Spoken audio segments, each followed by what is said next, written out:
Ta-da! We're back. And of course he left, Paul. He's muted too. Oh, I guess now's our chance to talk bad about him. Oh, hold on.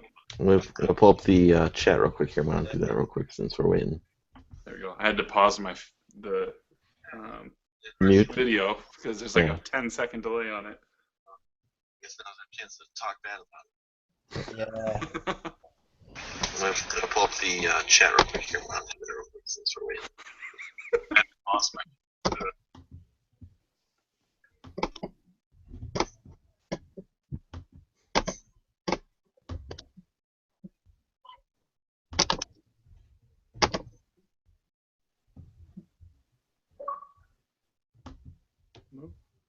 All right.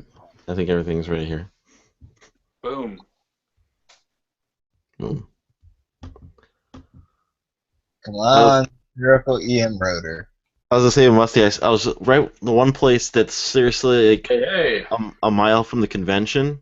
hmm The guy dropped off like 100 and some original Xbox games there on Saturday, but like they have a policy, like a state policy, you can't sell something for like a year or something like that, or not a year, a week. You have to wait a week in order to sell something on a trade-in, or something like that. Okay. Like I said, this place is like seriously like a mile from the convention. So if you come up or something like that, and you wanted to take a lunch break, I could show you where it's seriously like a mile from the convention. If you wanted to take a Yeah. look at this place has generally got cheap original Xbox games. No, that's good. There's a guy in Minnesota who runs. It's called Punch Out Games, and he just had a 50% off PS2 and Xbox.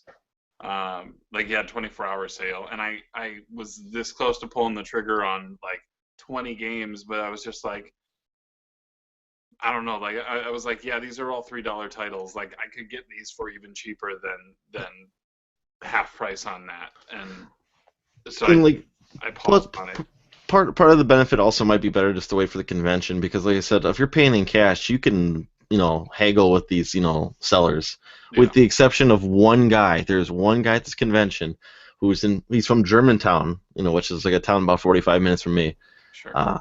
And he does not barter worth anything. He's got some pretty big titles, like he's got your Flintstones, Dinosaur Peak. He's got he's got a lot of like really big name titles. But I remember like I was gonna spend like $200 at this table, and the most he would give me off is $5. And Really? I know that I think if you guys know who Scott is, like who hangs out with the Game Chasers or something like that. Oh, Yeah. Rerun?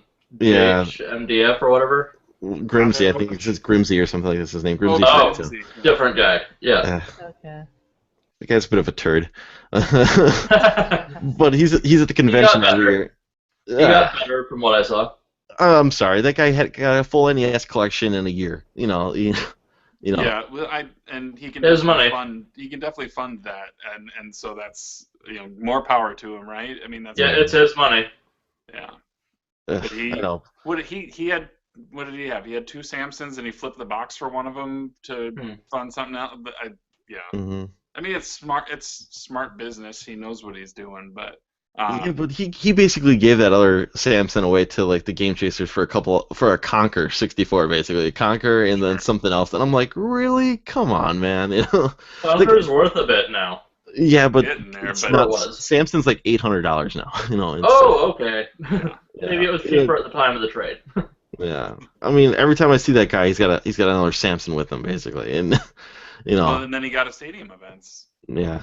I know, and that's what I'm saying. Like, this guy obtained a collection. I know, whatever. I can hate. I'm sounding like a hater, and I guess you can say that. But the That's guy, fine. basically, I know He he just spends like, his money, it's fine. I know, but he's got. I don't know. The one thing that really did bother me. I did watch this one channel where I think he almost got an NWC, and it's basically, to me, it seemed like he knew he wasn't gonna buy it, but he just wanted to show off his Super Nintendo collection. So. It was like one of those things where he was showing off that he had so many like box complete Super Nintendo games, and it was just like a show off, and I really was upset about it personally. Anyone else getting Rocket? I can hear him, but Me? I breaking yeah, up? Or? he's having Fitnet's having a hard time catching you. Yeah. Is my stream okay? Because I'm seeing myself fine, but that's about it. Yours No, yours yours hiccuped is a couple fine. times for me, but Okay, so maybe it's just yeah. I blame Paul. Yeah. It's all Paul's fault. We were doing Speaking of perfectly which- fine till we came over here. Yeah, speaking of which, this is like the most instantaneous chat on one of these things ever, because we've all been chatting over on the other thing, and it's like Paul starts it, and then everyone's here. Yeah. As soon as Paul disappears, instead of Paul disappears, what's it called? Like we all jump Yeah. on. Yeah. Yeah, it's Well, like maybe how, come back and see some like- kind of movement there. it's like what happens when I join, except I'm not alone this time.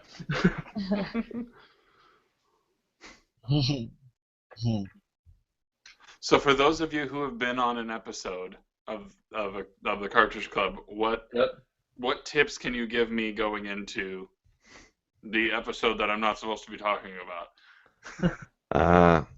I always try to say, I know they well, you can ask them for an outline, and that would help. I would say if you can write down like your answers, that's things you don't want to forget. Sure. Try doing stuff like that. I know I say it a lot, and it really bothers me when I re-listen back to it. But when I say I try not to say it. So I would say maybe if you could slow your words down. I mean, like I know I do it, and it really does bother me because I don't talk like that. At least I don't believe I talk like that when I'm talking in real life. But when I'm recording, I'm trying to be perfect. I guess Sure.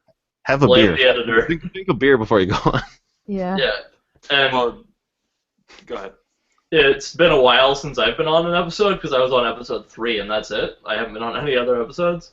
But the mistake I made was I was really over preparing for being on the show, and I had this pot of tea next to me, and it was like this steeped overnight black tea, and I drank a bunch of it before we went on. And this got edited out, but when I was getting introduced and I tried to get the first word out because I was nervous, you know those little toy cars that you can pull back, and then have you ever lifted one of them up and just let the wheels spin?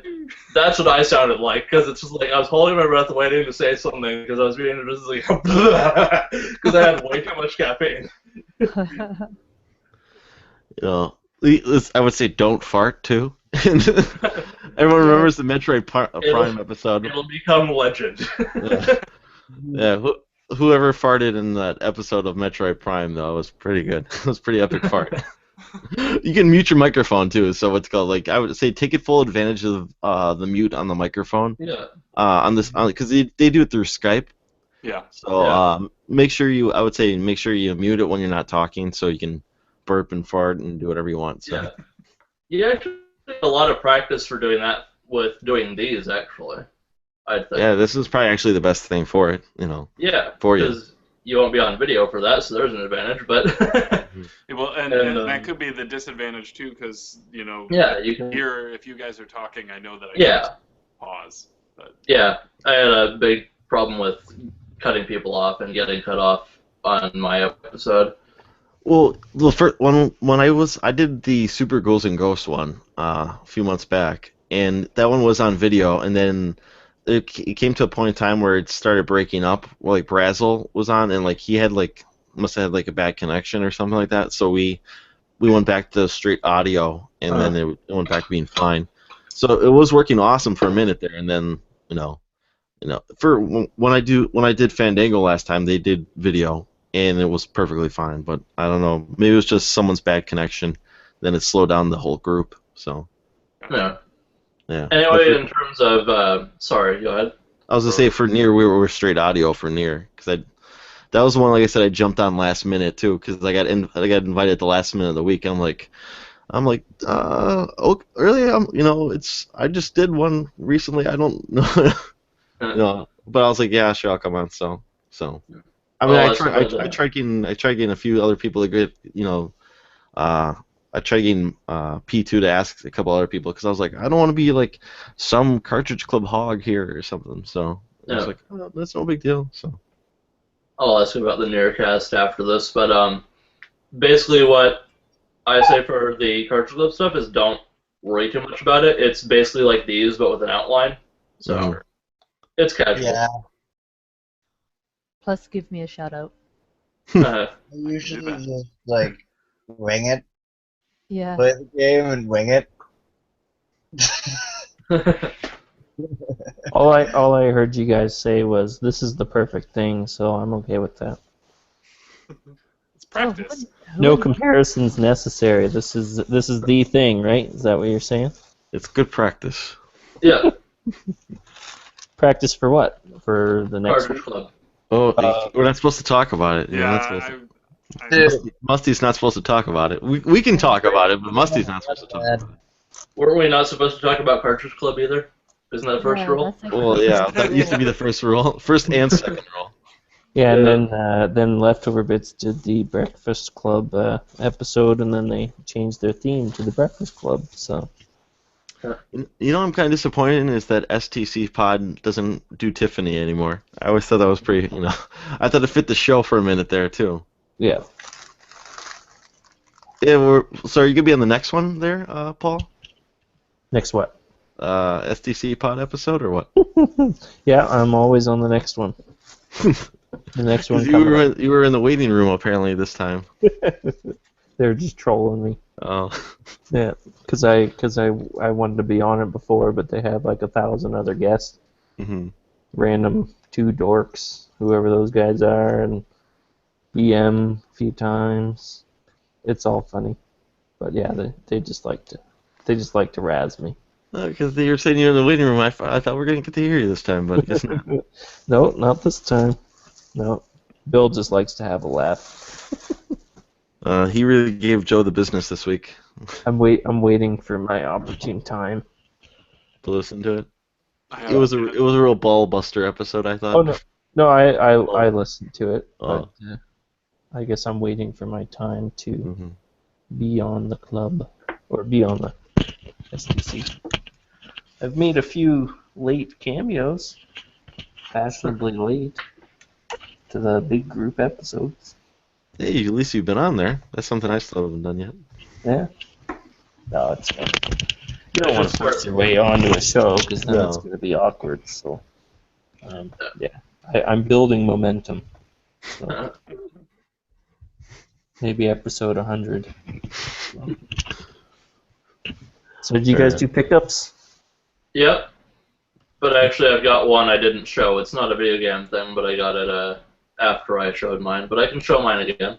Okay, well, before you show your anime pickups, let me show something that people are interested in. Actually, you're not wrong, but go on. I want to see that too. But got this little Pac-Man plushie. Interesting. Dean was interested in that. Authentic. Copyright by Midway. Authentic, very strange Pac-Man. Yeah, I don't know if it's like a dash dangler kind of thing, but yeah, it's real. And It's I think real my and it's strange and it's a thing.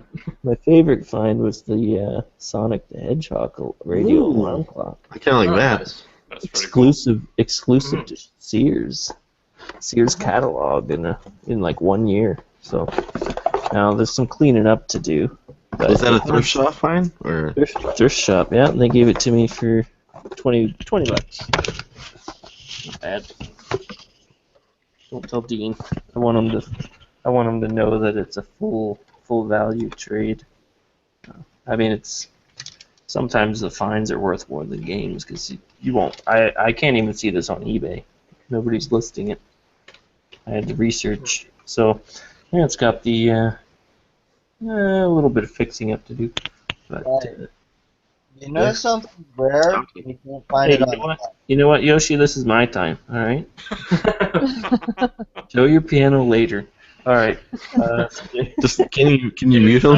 Folks. Yeah, I can mute Yoshi. Sorry, Yoshi. Yeah, so it's pretty cool. It's got DC power on it, so you can power it up, and it actually picks up stations on it. Why? Pretty cool little guy. Did you try it out yet or no? Yeah, I tried it out. It powers on. It's got a little AC unit on it. All the parts are in here, instructions. Nice, the box isn't faded too much. That's probably its best side.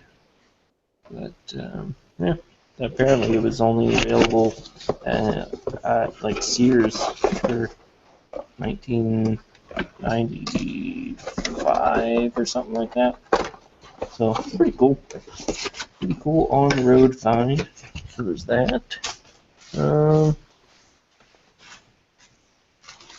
And I showed these to Lamore, to Rose, but I'm after a complete first print Goosebumps, or first run Goosebumps series. So there's 63 books, and I am missing, including these in the set, I'm now missing only 11. So number 7 kind of eluded me. That was a good one. Classic Night of the Living Dummy. That's a good one. At least from what I remember. Werewolves of Fever Swamp. So these ones, these two, have the kind of more plain Goosebumps text compared to the next one. It's really crappy focus. So compared to that one, it has the kind of more classic Goosebumps text on it. So 1 through 20 have the plain text, and actually Rose found me number 20. So including that, I am done the first 20, and then I just have some, like 1 or 2 in the 30s and mostly 50s after that. That was a pretty hot item back in the day. I remember when they came out. Like I remember, like if you didn't have that book, that was like a big thing. It was like a big like status quo for you in school. If you were the first one to get the new Goosebumps in the classroom, you were hot shit. For a week. Yeah, it was pretty fun. Like ordering in the Scholastic Book Club, and I remember you had to go to Barnes and Nobles or Target by me to get it. Oh yeah, yeah. I forget where we would get ours. I don't know if we'd order them through Scholastic. We just kind of ended up getting them. I don't know. Did you ever have that come over to the Scholastic Book Club where they came to your school and then you could buy books? It was like a book fair. Yeah. Yeah, we did. Yeah. That was like, and I even hated reading. I was like, oh my god, books, It's just like, it was because they had them all spread out on the table. oh, it looked awesome, yeah. And you had to go beg your parents for like, can I have $5 so I can buy a book? Yeah, they did. My parents did pretty well, I guess. I would usually circle books, and they'd get me usually like half of them, and of course I circled like 20 of them. So it's probably not a bad thing to get your kids books, but they weren't all Goosebumps, by the way. But Like any boxcar children in there? A what? Got any boxcar children in there? Boxcar Children? Not that series. No. What else did I? What other series did I read? I don't know. Goosebumps was it. Like, I do remember. I remember my copy of this. I don't know where it is now. I actually just pulled down something I got from one of those Scholastic things. I think I did it from this. I don't know if this came with whatever the Dust Slave is, but the Rings book, or the other. It's just the pocket. We lost your image. Yeah, it's just a different little thing. It's just like a handbook, but it's very, very tiny. I don't remember why I ordered this. You want to show it? You want to show it again? I didn't see it there. It's I don't know if you can see that. Oh, there we go. That's cool. Yeah, it's very, very tiny. Like, is I the think that's text kind of the point of it. super tiny, or how does No, it- the book is super tiny, but it's got a bunch of artwork in there. Oh, okay. I'll hold it up to one of my pickups as a comparison shot. And as a segue, but that's how big it is compared to an Xbox One game. It is very, very small.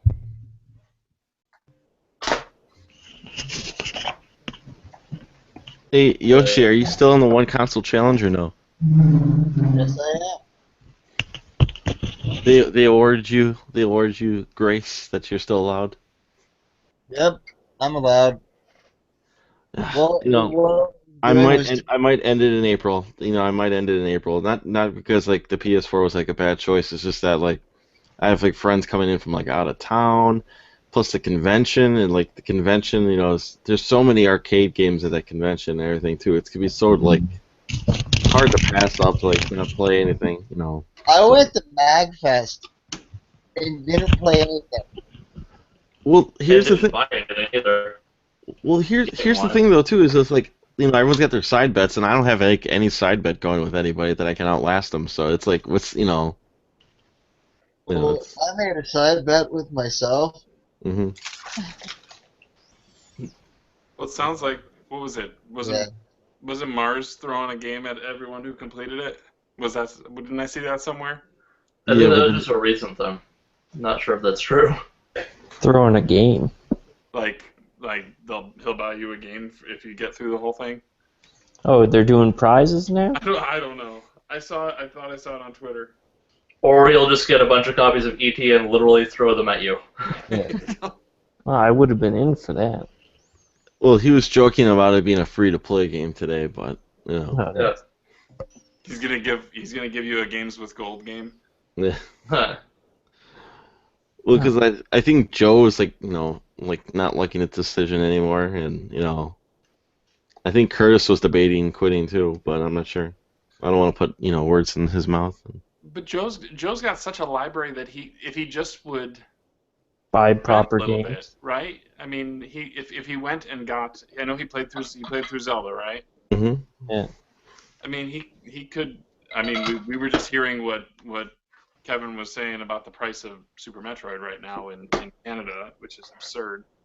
In the other stream, which is now ended and he left. Yes, and it is gone to. We'll never be able to watch that. I know it's Nope. sad.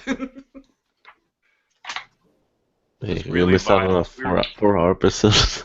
I think Joe picked a good console, but I think he picked the wrong console for himself. Yeah, Because he doesn't have any games for it, right? hmm he's got And, less than 20, but he's really only played 2 or 3. Yes. I didn't even know he had 20. Well, at least 20 is good. Maybe I'm hearing. Maybe I heard that, and I'm. It's definitely less than 20. It's just at the rate that the way that he buys games and the perfection kind of that the box needs to be in and stuff. He shouldn't be buying Super Nintendo. That's all I can say. That's probably why he was able to get Numananga's Ambition or whatever that game is. Yeah. But he got some loose scores. Like a buddy gave him a box of stuff, right? I think that's where Link and Donkey Kong came from. Let's say if you say so. I didn't hear that. I think so. But yeah, he probably just picked the wrong console for him to play for, because part of that OCD probably kicks in a bit to make a decision on what game to buy or try out. So, but if you have enough titles like longevity that you can get by with, so. Well, that's why I kind of went with I went with the PS4 because much like the PS3 and the Xbox One and the Xbox 360, if you can wait a year to buy the game, you can get it for less than $20 by me basically. You can get it for like $15, $10 for the games, So that's why I just did basically. Like on Black Friday, I stacked. There's so many games I bought for like $15, $14, and I just I was like, oh, so I bought 6 games for for $50 basically. It was. I found all these great Black Friday deals, and that's the reason why I chose it as opposed to going for something like the NES or Super Nintendo and be paying through the roof, to play the games. I went to go show you these game pickups that I got, but I'm not quite sure I'm proud of this cartridge. I just thought the label was messed up, but it looks like somebody literally took their fist with a ring on it and punched the cartridge. And it's because it's Shattered Hand, Nice. but you can see. They shattered their hand on it. Yeah, there's a nick on the cartridge there, or on the label. Maybe they just ultimate rage quitted. Well, I'll take it off your hands if you don't want it. I'll send you some Goosebump books for it. And then there's this huge crack all the way across Oh. it. There's a crack from here all the way over to here. So it's literally That like sucks. they went, "Hey man, Shatterhand!" No, I think he froze. So Not for me. It plays. Just That's the important part. As long as you got a deal on it.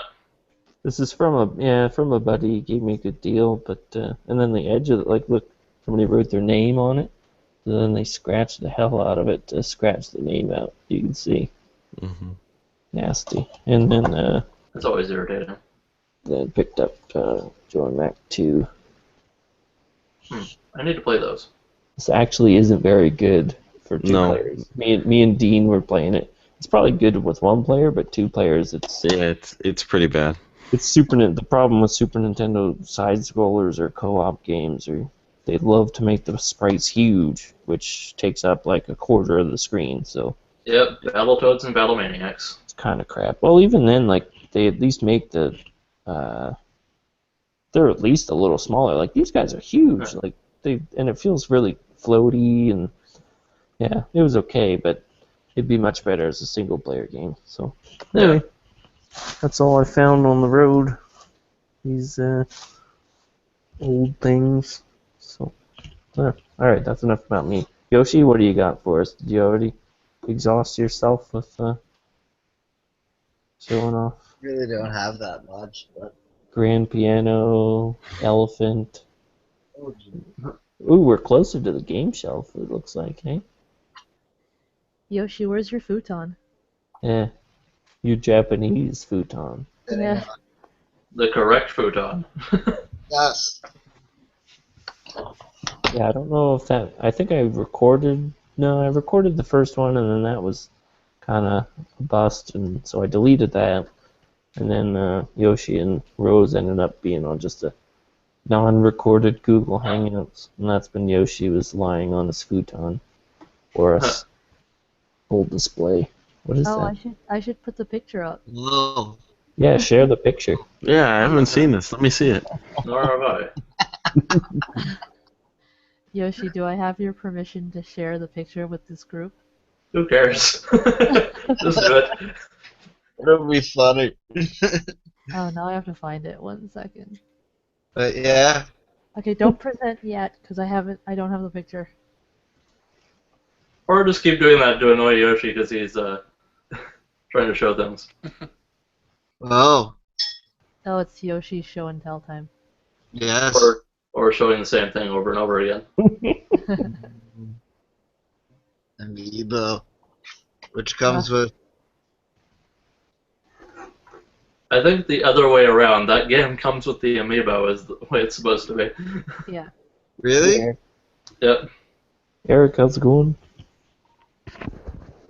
Hello. Hello. I see everyone moved over to this one, or is this the same link? Yep.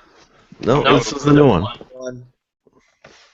We randomly noticed that Paul had started one up and he was just sitting by himself. So we decided to move over. Then they're picking on me. And of course he left before anyone joined, but this time I wasn't by myself when that happened. It's gold. I spent too much on gold. Oh, and I found this. Ooh. Nice. Which, none of this has made its way into a console yet. Instead, I'm still playing this game. What's a Xenoblade? What's a mech? It's a RPG.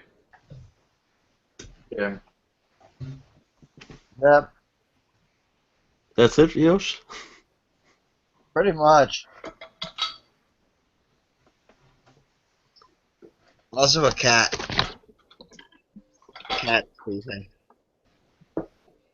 So should I do my pickups now? Yeah. Okay, I'm gonna switch over to my own thing so I can see myself.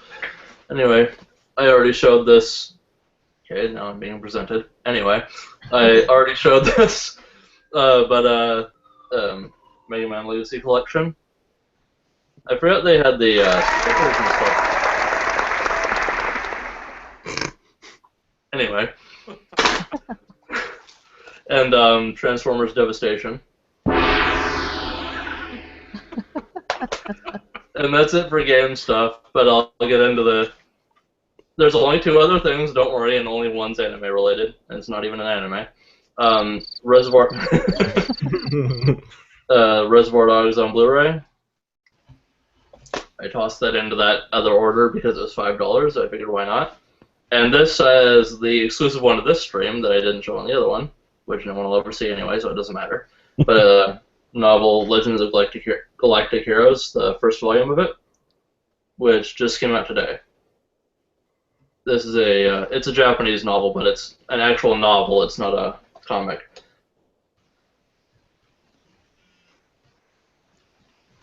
And no one's heard of it, so. Well, I've heard of it. But Yeah. We'll see this image that I'll share. Oh, Yeah, that's I funny. know of it. I put the image in chat. I'm not seeing this. Where is it? Was it shared to the other chat by chance? Which chat? The Google Hangout chat. Unless somebody else wants It to might- show it.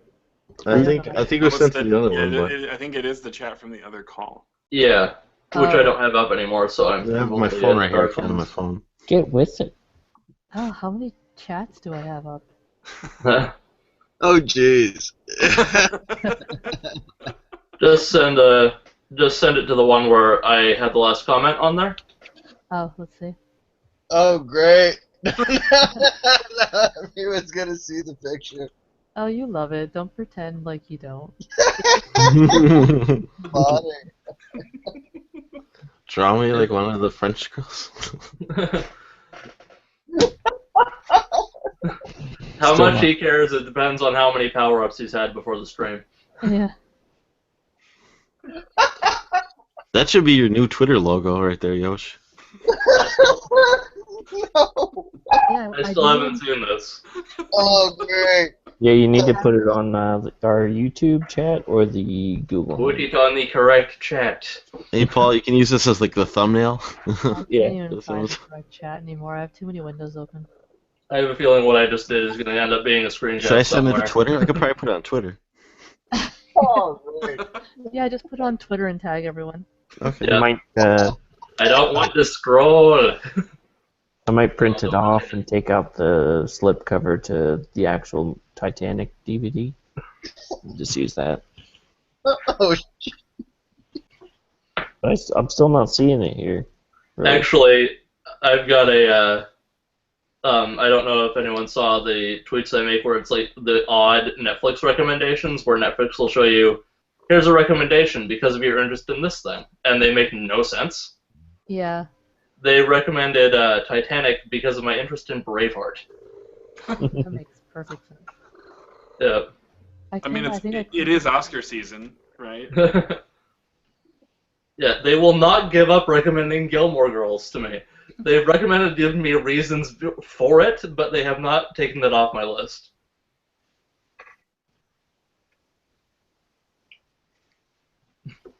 Cat crashing the stream.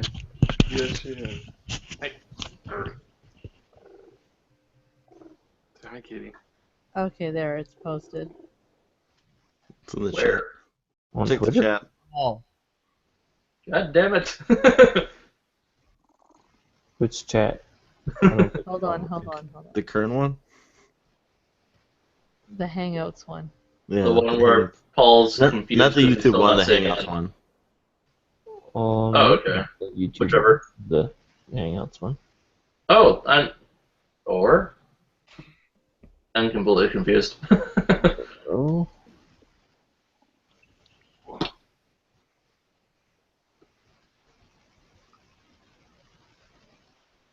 So far, it looks like only me and Eric have commented on this chat. Yep. Well, I see it on my phone. Hold on. Yeah, Should I that's just the send it other on one. Twitter? Oh my god, just put on Twitter.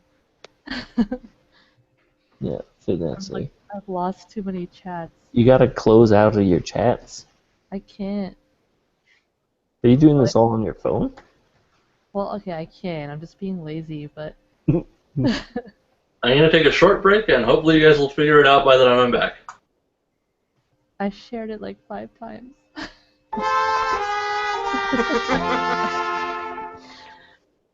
Somebody else post it. I'm working on it. Hold up. Oh, here's the notification on Twitter. I gave up. You just I'm like just trying to find a group message on Twitter, basically, is what I'm trying to do. just to put it on there with everybody. Poor Yoshi. I told him I wasn't going to put it on Twitter, but Meh. technically it's not me putting it on Twitter, so it's all good. It's okay, Yosh. It's okay, everyone will just laugh and move on. No, they're laughing with you. You turned me into a meme. That was his first comment. He's like, I don't want to be a meme. when she made it. Pray I don't meme any further.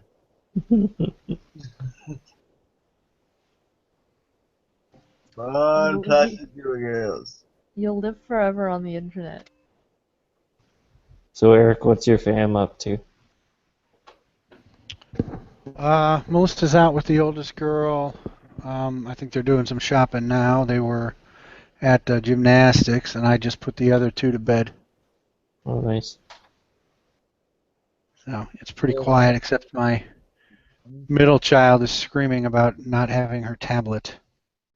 Boy, She wants her tablet, but it's bedtime, so she doesn't get her tablet. No.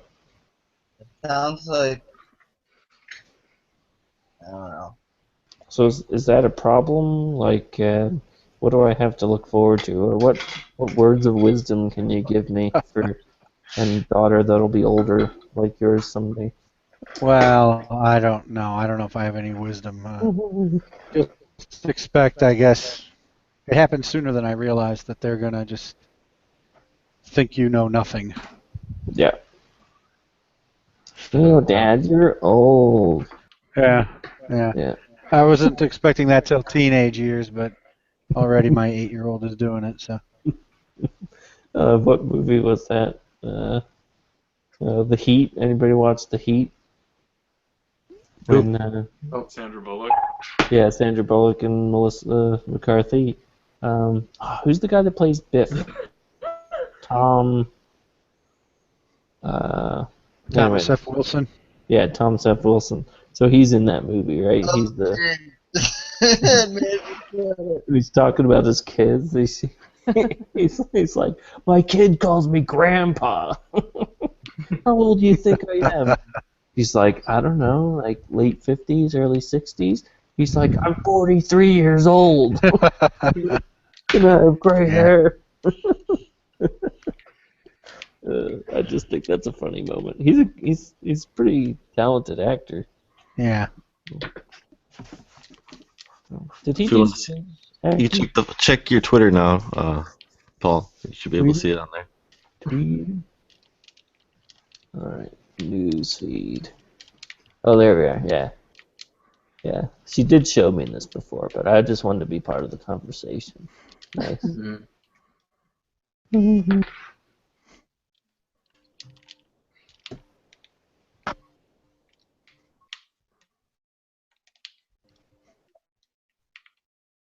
I think that's when Paul fell asleep on stream or Hangout. Yep. Why did that happen? Was that on the bonus Wednesday one that I missed? Yeah. Yeah, Okay. that was after we stayed up till like 2 a.m. the previous night. Yep. So then I started this Wednesday one, and I'm like, uh-oh. And then, yeah, it just got ridiculous. And he Come didn't on. want us to leave. Yeah. So And I he fell asleep. picked it up on my phone, and I crawled into bed, and I'm like lying down, kind of falling asleep with my phone propped up. And then Yoshi's lying on his futon. Japanese futon. Wow. You Then should how see the screenshots I have of Paul. Yeah. Even better. Please share. Please share. I'll take a look, too. Sure. No, I was nice. I didn't take any. It But you was look Moore's got like a secret Cartridge Club photo book. Yeah. I'm sure Dean would love that. I'll publish it It's later. gonna, Post it's it gonna be on the used forum. for blackmail later on. Exactly. I need to build up a list. Well, I already sleep streamed, like, on Twitch, so... How long were you asleep on the Hangouts last night? Oh, like, I ended on a high note. I fell asleep and never woke up. Everyone had to end the stream for you. Yeah, like what And did you you were guys? just, and you were just still online, just asleep. So what did you guys do when I fell asleep? Like, when did you conclude? We called you really bad names, and Yeah. that's about it. No, I don't know. I think we were just chatting, just random chats, and then we just decided to end the call. I think Yoshi was talking about mathematics and some engineering something or other. Some boring As he stuff. does. Yeah. As I do. Yeah. Can't help it. You can just not hit post. Yeah. Then again, that would all just make its way into Skype to me anyway. Yoshi, did you ever figure out how to HDMI mod an N64 yet? No, because I haven't contacted the guy, because I don't really want to buy a bunch of mod kits at the moment. Come on, man, it's an in thing. Everyone wants one. What was the latest RGB by what's that? Games you love? No, what's the? The My Life in Gaming guys. Yeah, there you go. Because They did had some. they did PlayStation one, I think, but they're working on GameCube right now, from what I heard. Okay, they did an N64 though. Oh yeah, and they added the HDMI on it, and they were talking about how even if you RGB mod the N64, it doesn't make that big of a difference. But if you HDMI mod it with the RGB mod, it's significantly different. So that's what I really want. But yeah, that's what I keep bothering Yoshi about. So you want the pixels to be even more, like, noticeably grainy, or? I just want it to look good on a HDMI TV. That's what I really want. So I would like for it to look like it does on the CRT on a HDMI TV. Is what I want. Yeah. Like, correct. Just make it look like it's supposed to look like. Without the lag and everything. That's there's some slight lag with playing hooking up an N64 to a HDMI TV. It's not that bad, but it's playable. But I just want it to be perfect. Well, with N64, you'll never get that wish answer. I was gonna say that's kind of an oxymoron, isn't it? Hey, it's my thing. And I'm the N64 defender, or one of them out of two of us. And I am the 64 defender. That could be my thing. YouTube channel, the N64 Defender. As long as you make it a thing, I don't care. As long as it's not me associated with it. The N64 Shut up, you fat boy. Do you think what's it called, the LGN Defender likes all those LJN games? Possibly. Yeah, I think so. I mean, seriously. I mean, I like the guy's show and I like watching his videos. But there's I think his top 10 really bad games that he likes or something like that. He even says, I think for that Sonic R Racing game, he's like, this game is really bad, but I like it. And I'm just like, well, come on, man. You don't have to like. You're allowed to say a game is crap and like it. Yeah, but he can be entertainingly bad. I think he even says, though, he goes, there's nothing good about this game, but I like it. And I'm just like, you don't have to like every game, Isn't that kind of like the marketing standpoint behind Goat Simulator? I guess, but I ain't gonna waste my time with that. Goat. Like it's intentionally bad, but people like it because it's so strange. I like it because that's what people want to play. Plays it. Yeah. I like how they added that "Can You Feel the Sunshine" song from Sonic R into All Stars Racing. That's a really good racer game. That's a really good one. It is. The online is completely dead, but it's good. It's a good game, man. I need to get the second one. I made that post on the Cartridge Club that I would actually like to see, because we did a racing game this year. I would like to see them actually make an attempt at doing at least one niche genre a season. Maybe 1 year, maybe next season you could do a shoot 'em up or something like that. Yeah. Or you could do a fighting game or something like that. I would like to see them make an attempt at a puzzle game or something like that. One game a season like that, because I remember like for that driving game, I was like, driving games, and Burnout 3 turned out to be a pretty, big hit, at least, with the club. I would like to see it try to, because it's easy to do RPGs and platformers, and because they have, Beat 'em ups. it's an easy way to do the show. I would just, I don't know, I think it'd be interesting if they say, all right, this is the one episode of season where we're doing a niche genre or something like that. I know not everyone likes fighting games. I know not everyone likes shoot 'em ups. I know not everyone likes puzzle Not games. But I everyone- think the point I think of the club was also to like get you to play a game maybe they may never have tried or something like that. Not too. everyone likes Dark Souls, but that was put on. Yeah. No, Dark it's. Souls 2. But I would try it. Just. Yeah. No. Yeah, I told P2 that I'd be an advocate for UN Squadron, my favorite. Or you could just go randomly obscure, like you could pick the PSP and PS2 game Tokobot, Hey, just to pull a name out of thin air. boy game. Yoshi's still trying to get a Game Boy game on there. I think I might have been successful. Well, he's, some of you got what Game Boy game would you choose? Because I mean, I think we tried talking about this like a week ago, that it's just like if you wanted to do Zelda, what they're doing, already doing a Zelda game in June or July. well, we did Link to the Past to start. That's the first episode. We're doing Majora's Mask. Yeah, I mean you could do Link's Awakening. It's great. Yeah. So one of the few that actually makes sense other than Pokemon on Game Boy. Well, I think Metroid 2 was like another idea, Yeah.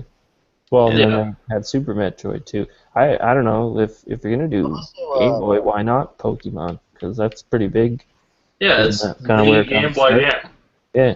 It's I mean, the Game It's Boy. its 20th anniversary this year. That it expressed that you don't want to play Pokemon, but I still want to play Minish Camp. That's why I was the most disappointed when it was announced that it was gonna be Majora's Mask for the Zelda game for this year. Yeah. I was like, I mean, I just beat it like a year ago too. Again, I mean, I'm an N64 guy, so I've played that game. I've played it a good handful of times in my life. And I've beaten it on numerous consoles. So it's like when I heard that again, I'm like, I really wanted to play a Zelda game I haven't played, and I know a lot of people really seem to like Minish Camp. So We could Rose. We could play Pokemon Leaf Green version. Yeah. That'd All be you need fun. to do is send me a copy. You know anybody with a copy of that? Yeah. was that the super rare one? I should have just told you, look, I'm gonna trade it in for $20, or you can buy it from me for $20. And No, I offered 10. yeah, she's like, it looks like it sells between $8 and $10, so I'll offer you 10. And I'm like, nope, trade it. I was being fair. Well, they That's pawned it how off me. A that's pawn how I shop had it. offered me $20 credit, so you know that they're gonna sell it for like 60, right? Yeah. But that's them, not me. Yeah. I was haggling. I I was looking out for my own pocket, for my own collection. Yeah. So I offered you 10. Yeah. I was going to say 5, but I was. I'll find you another one.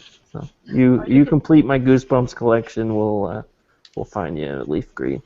Or send me that copy of Gargoyle's Quest and we'll call it even. Yeah. I'll give you 4 Goosebumps books for it. Yeah. Who was here for that? Not that I want to Yoshi and show you everything that I own again, but oh, he's awake. There we go. But yeah, I picked up. I finally got that. Or what passes for a week. Or what passes for a week. Yeah, I couldn't pass up that deal. No, it was a good deal. But Wouldn't go so far as coherent.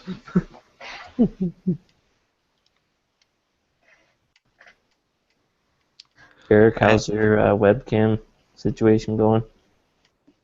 Yeah, I'm not used to this, non-P color, non-P filter. Well, I'm using my work laptop right now. I've been meaning to get out. There's a GameStop near me that has one of those Xbox Live Vision cameras. Yeah. But I haven't made it out there. I keep thinking, I got another week. I got all the time in the world. And then Monday rolls around, and I don't have time on Monday because Melissa's got something, and Tuesday it's right after work for us. So Yeah. We'll get there eventually, but I am going to try it. It's $5 on GameStop. Yeah, can't go wrong. It actually does pretty well. It has a focus lens on it and picks up the color pretty good. Is that what you're using right now? That's what I'm using right now, yeah. Oh, okay. So yeah, I just wish, I don't know what's going on with the used this PS3. thing before they came out with the Kinect. This is old school. Yeah. This is retro. I remember. Yeah, I remember. It's retro, sure. I hear, was it on the recent CU podcast or something? One of them, they were talking about, or somebody was talking about, where do you draw the line on retro? And Oh yeah, somebody was. I don't know. It seems like not that we have to talk about it. It's just I don't know. Online versus not online. Maybe. PS1. Some people say Super Nintendo. Some people say PS1. Someone said Dreamcast. I don't remember who. Yeah, Dreamcast. Oh, Yeah. They sort of had. Didn't they have a Ethernet jack on the back? Yeah, but it's still early 3D. Yeah. I guess speaking for me, I consider Dreamcast, PS2, those are 2 generations now. I would start to consider those retro. I wouldn't But call PS2 retro yet, but Yeah, most people don't. Dreamcast is technically the same generation as PS2, but Yeah, it's kind of that middle ground console between the two generations. agreed. Yeah, I always thought that, people always claim it's in the same generation as the PS2, and I always felt it was sort of like if I got the numbers right, more like a 5.5 than a 6. Yeah. And the funny thing is, a lot of too, like if you have like the VGA like box for it, if you ever buy that retro bit VGA box for the Dreamcast, those games look a lot better than some PS2 games too. I would actually agree. It's really, really impressive. With the Dreamcast, it has better textures than the PS2, but the polygon count is lower. What's up? Doesn't matter, it's how they use it. Yeah. The polygon The count. polygon count is lower, but the textures are better. Yeah. It's not the amount of polygons, it's how you use them. Pretty much. Has anyone ever used a USB to Xbox port by chance ever yet? Nope. Like, 'cause I ordered one because I heard you can actually hook up if you have like a normal arcade stick, you can hook it up to an original Xbox and use it as what's called as a controller. So I'm hoping it works because I ordered one for $5 the other day off of eBay for just because I want to see if that actually does work. Because I heard it works, but I don't know if I have to download a driver for my modded Xbox. Because I have that modded Xbox that you can play like beat 'em ups and whatnot on there. And if I could play with the arcade stick, I'd be really happy. Because the original Xbox ones work, but they're like $30 to $80 I've seen on eBay. And I know one of my local guys I go to, he has a PS2 arcade stick within the box for $50, and I have the adapter that does work for the Xbox that you can use a PS2 controller. And it'll convert it to make it think it's an Xbox controller, but I don't want to pay that kind of price when I could just pay $5 and hopefully that adapter will work for the modded Xbox. But I don't know. I don't know. Yeah. I don't know. I never. This is all new to me with this, so. I don't know either. Good luck. Let us know next week.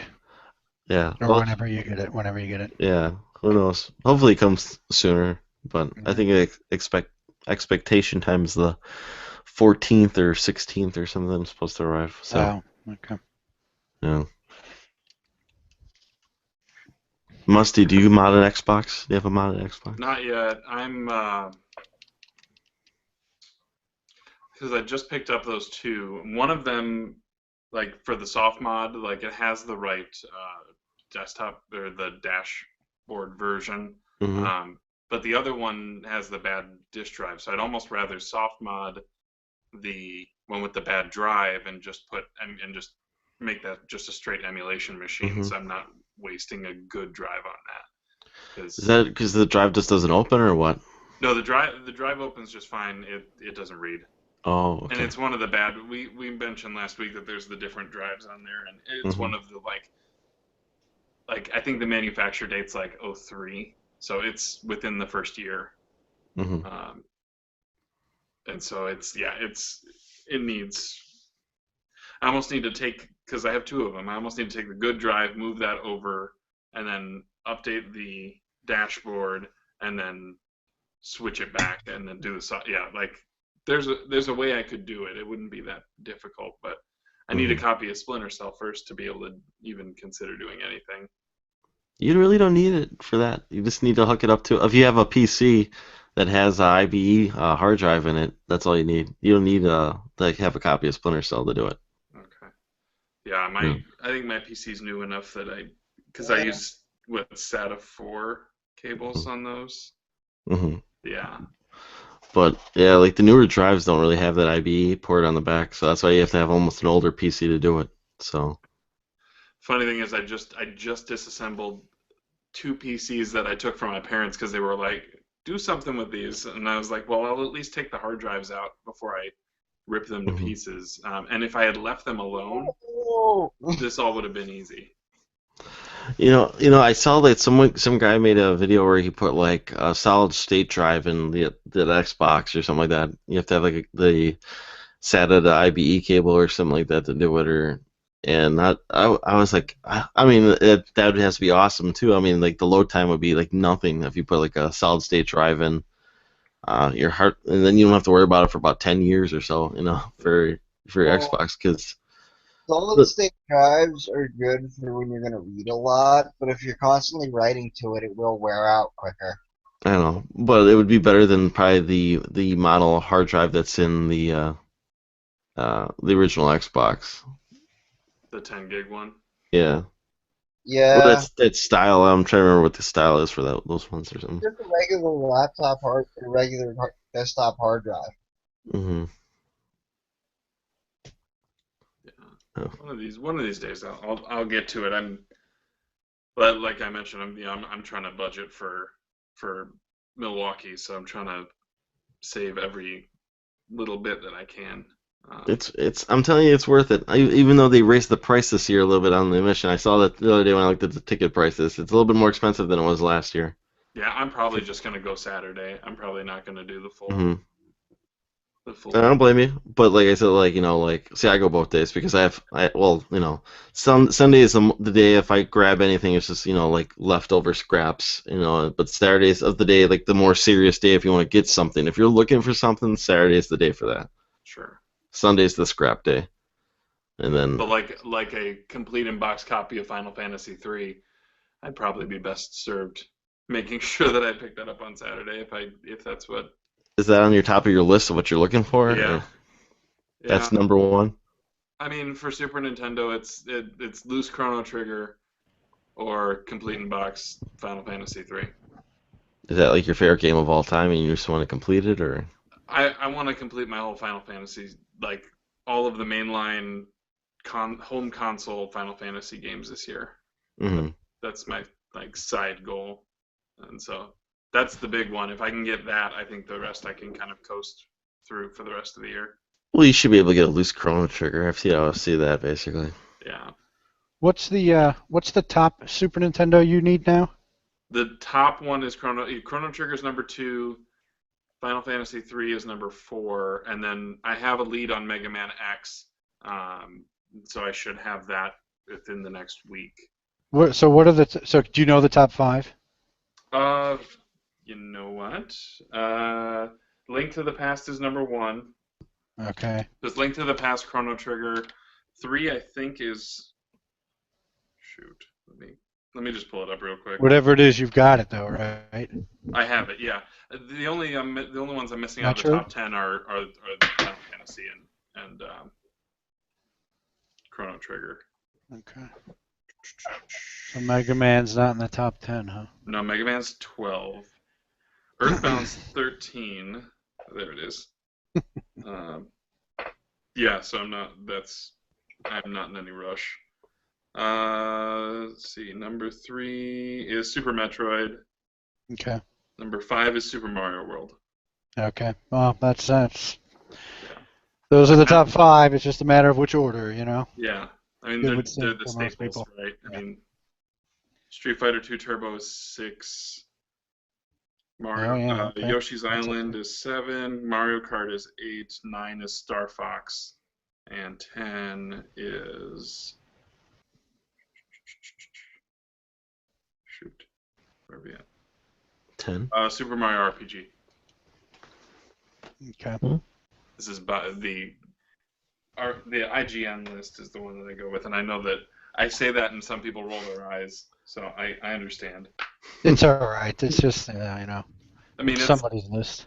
it's a consensus list of people who actually, I mean, they care. They have played these things. I What think is what it'd that? be What are fun you to rolling do is your? when I get to the end is to look at the list and then say, no, I'd rather have done it this way. Like Yeah. maybe give my own, but I might not go to 100. That probably is not a good idea. What was that cartridge, Canuck? Hmm? What were Oh. you presenting? I was just rolling my eyes. What? Which part? Super Nintendo or IGN? Just because he said that somebody rolls their eyes. That's all I was doing. Oh, I guess. What was the list for? Those are the lists I'm collecting for Top top 100. top 100 Super Nintendo games. Oh, okay. Wait, you just read all 100 of them? No, I read the top 10. Oh, okay. Problem is I have them in order alphabetically, not by number, and I try not to mess with the Excel that I have on my iPad because it doesn't cooperate. Oh, right. But I can't quickly sort them. Okay. Yeah. So you're looking for Final Fantasy 3 complete? Complete. That's the only, like, I'm going for loose everything else, but I want the Final Fantasy games complete. What is that going for? Probably about a hundo. 100, 120 maybe. Yeah. I think it's been so I don't know for sure. I bought that game complete in the fall of 2013, the first year I went to PRGE, and I think I paid about 120. And I seem to recall back in like 2001 when I was looking for those games, when I bought Final Fantasy IV and Chrono Trigger, that Final Fantasy III was going for around 100 also. So I could be completely mistaken, but it seems like that game has pretty much settled on. Yeah. I mean, it doesn't seem like it's going up. I paid, maybe I overpaid, but I paid about, like I said, about 120 2 years ago, and you're telling me it's worth about 100. And my recollection from 15 years ago was it about 100. So, but anyway, good luck with your search. I was so thrilled. Sorry, go ahead. Oh, no worries. I'm just interrupting you. So. Go ahead. I was just going to say I was so thrilled when I finally got that because I have the PSX, the PlayStation re-release. That was what I actually played because I didn't have the cartridge until a couple years ago. Gotcha. But it was like so exciting for me to get that cartridge, and I also had just acquired a Model 1 Super Nintendo and put it in a Model 1 and watch that title screen and that intro scene. Mm-hmm. That introduction to Final Fantasy III is one of my favorite moments, I think, certainly in all of Final Fantasy. Yeah.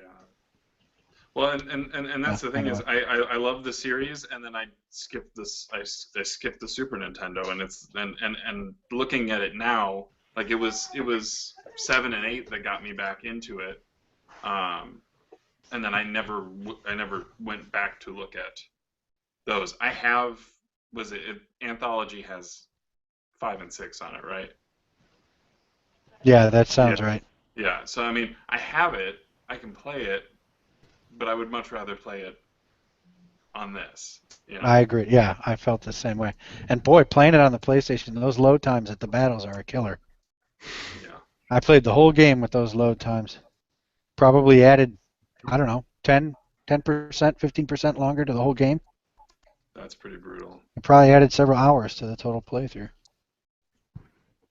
Yeah, here's one on eBay, no map, but it has the plastic bag for 110. I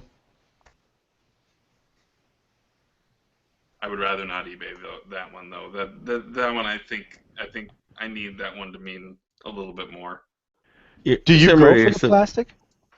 Oh, I found Mystic Quest and it had the plastic and everything. I don't know that I need the plastic for that one. If it's there, that's a nice side benefit. You wave that cash in front of these vendors' faces, and they'll be willing to barter. That's the one. That's a good trick right there to pull out. Basically, you'd say, "Would you take this?" And you show them that money right in front of them. They're more likely they're gonna say yes. Basically, if they're gonna come down in price. I gotta try that. I've never actually pulled the cash out. So you literally have the money out and showing them. Like what's called I want to say what's called. I remember this trick worked the best like 2 years ago at the convention, when I bought Skies of Arcadia for the GameCube, plus the GameCube LAN adapter. So if you wanted to play like Double Dash with like multiple people and everything. Nice. And I think I got it together for, I want to say $50 total. Canuck is waving money around. Sorry. Yeah. I pulled out that $50 bill and I showed it right to him. I was like, "Will you take 50 for it?" Like I had it right in my hand, so we take that, and the guy's like, "Yes." Like instantly, it's I've done that before too for other things, for like lower bargain prices. But like, you pull them right in front of you and say, "Will you take this?" Because once you see it waving in front of their faces, they're like, "Oh, that's a big bill," you know. Yeah, they want that money. Yeah. Good idea. I'm using that. It's supposed to just saying, "Would you take this for it?" You know. Make sure you have that money in your hand. Cornelius. I think that's called the money in hand trick or whatever though. It works. And it's Good. It's also like if you offer $5 on a game, it's a dick move to then pull out a 20. Oh yeah, like. I hate that. Yeah. I did that on accident once, not like recently, but like a few years ago, because I thought I only had like whatever, like a certain amount of money in my pocket, and I was like, "Will you take this for it?" And they're like, "Sure." And all of a sudden I'm like, "Can you break a 10 or something like that?" Change. Yeah. I've done kind of the opposite, where I will barter them to a certain. This is another Paul's tips segment, but I've done it where I've only carried a certain amount of money on me, so I know like certain pockets. I might have 10 in this, I might have 5 here, and I have some loonies. Well, I'll just empty out my pockets and say, so if I bartered them down to like 25, and I really only wanted to pay 20, sometimes I'll even go really cheap ass and only have $18 on me, but I'll pull out everything out of my pocket and I'll say, "Look, I have 18 and 23 cents," and they're like, "Okay," but you get the price that you want. Mm-hmm. Like you said, 18.25. They want the cash, so just that's a yard sale technique. If I show up, I'll barter to a certain price. You put a $10 bill underneath your hat. Yeah. Being a girl also helps. Yeah, that's true. Will you just bat your eyes at them or something? Yeah, I'm not gonna lie. Rose, show us your camera. Sorry? Show us your camera. There we are. XSplit broadcaster. Yeah, that's what I use. Turn it off. Anyway, yeah, I don't know. I can control. Wow. Yeah, I don't know. Sometimes if you're like just really friendly and if you ask really nice, you'll get discounts. That's what I do at shows all the time. I've never paid a full price at shows. I think I might have done it once or twice, but it's something I really, really wanted, basically, and it was a fair price or something like that. So you batted your eyes? No, I'm saying like I've paid full price. Oh, okay. I've tried, but it doesn't work. Hey, Kyle. Hey, Just yep. a second. Didn't want to butt in, so hi everyone. Yeah. What's going on? All right. I'm sorry. I hate to say it, but I have to go now. So. And we got Troy. Yeah, Canadian Retro's back. All right. See you guys. See ya. Sorry, Kyle. Yeah. See her. Chat another time. Next tonight. time. Wait, hold on, Eric. Just 2 seconds. I want to see how many people we can fit into this chat. Well, So who else is coming in right now? I'm gonna log in.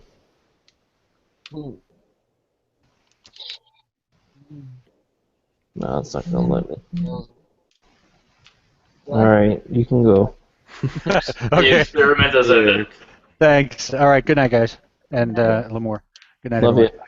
you. Yeah. Okay. Bye, Dad.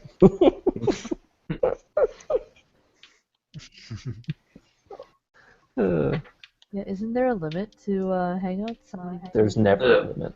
As wide as the screen can go. I Oh, don't know. It looks like right now. So with Eric, we had 1, 2, 3, 4, 5, 6, 7, 8, 9, including myself. oh, It would appear by the spacing and limitations of the Google Hangouts window, you could fit at least like 4 more in here.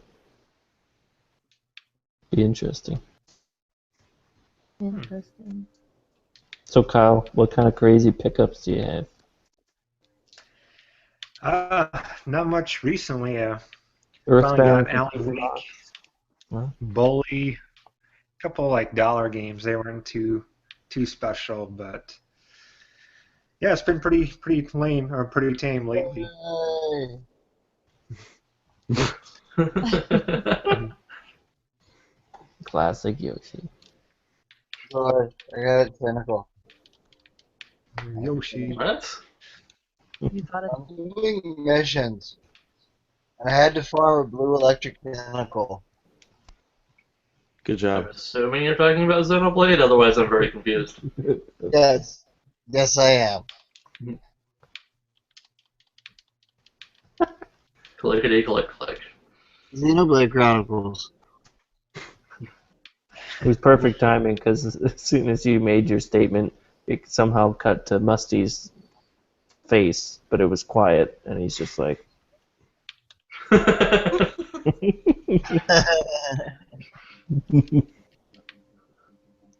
Troy, what sort of thrift store finds? You beat out on any of your local competitors?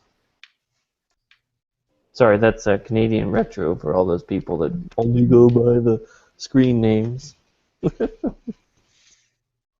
Is he still there? there? Is he frozen? He's frozen. Canadian Retro has phantom stream going where he needs to post the second one in order to get it to work. Yeah, he was there. Yep. Uh-oh. It's created a black hole. I can't stop presenting him. Alright, there we go.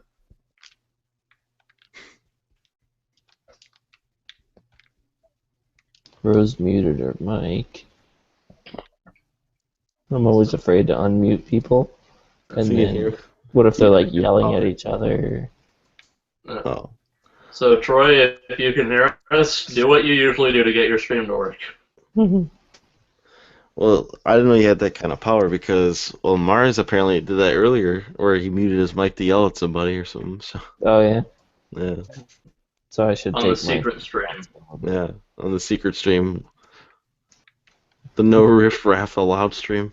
the secret stream. Now, it's for Musty, it won't let me hide or unhide his camera. He has some sort of like overlord power. Is it my iPhone? I'm on my phone. I don't know if that has anything to do with it. Mm. Does it have a streaming force field that allows Paul not to do anything to it? Yeah. Yes. I mean, I can cut it myself. Yeah. No, don't do that. Here as well. No one likes that picture. We like the whatchamacallit? I can't think of words anymore.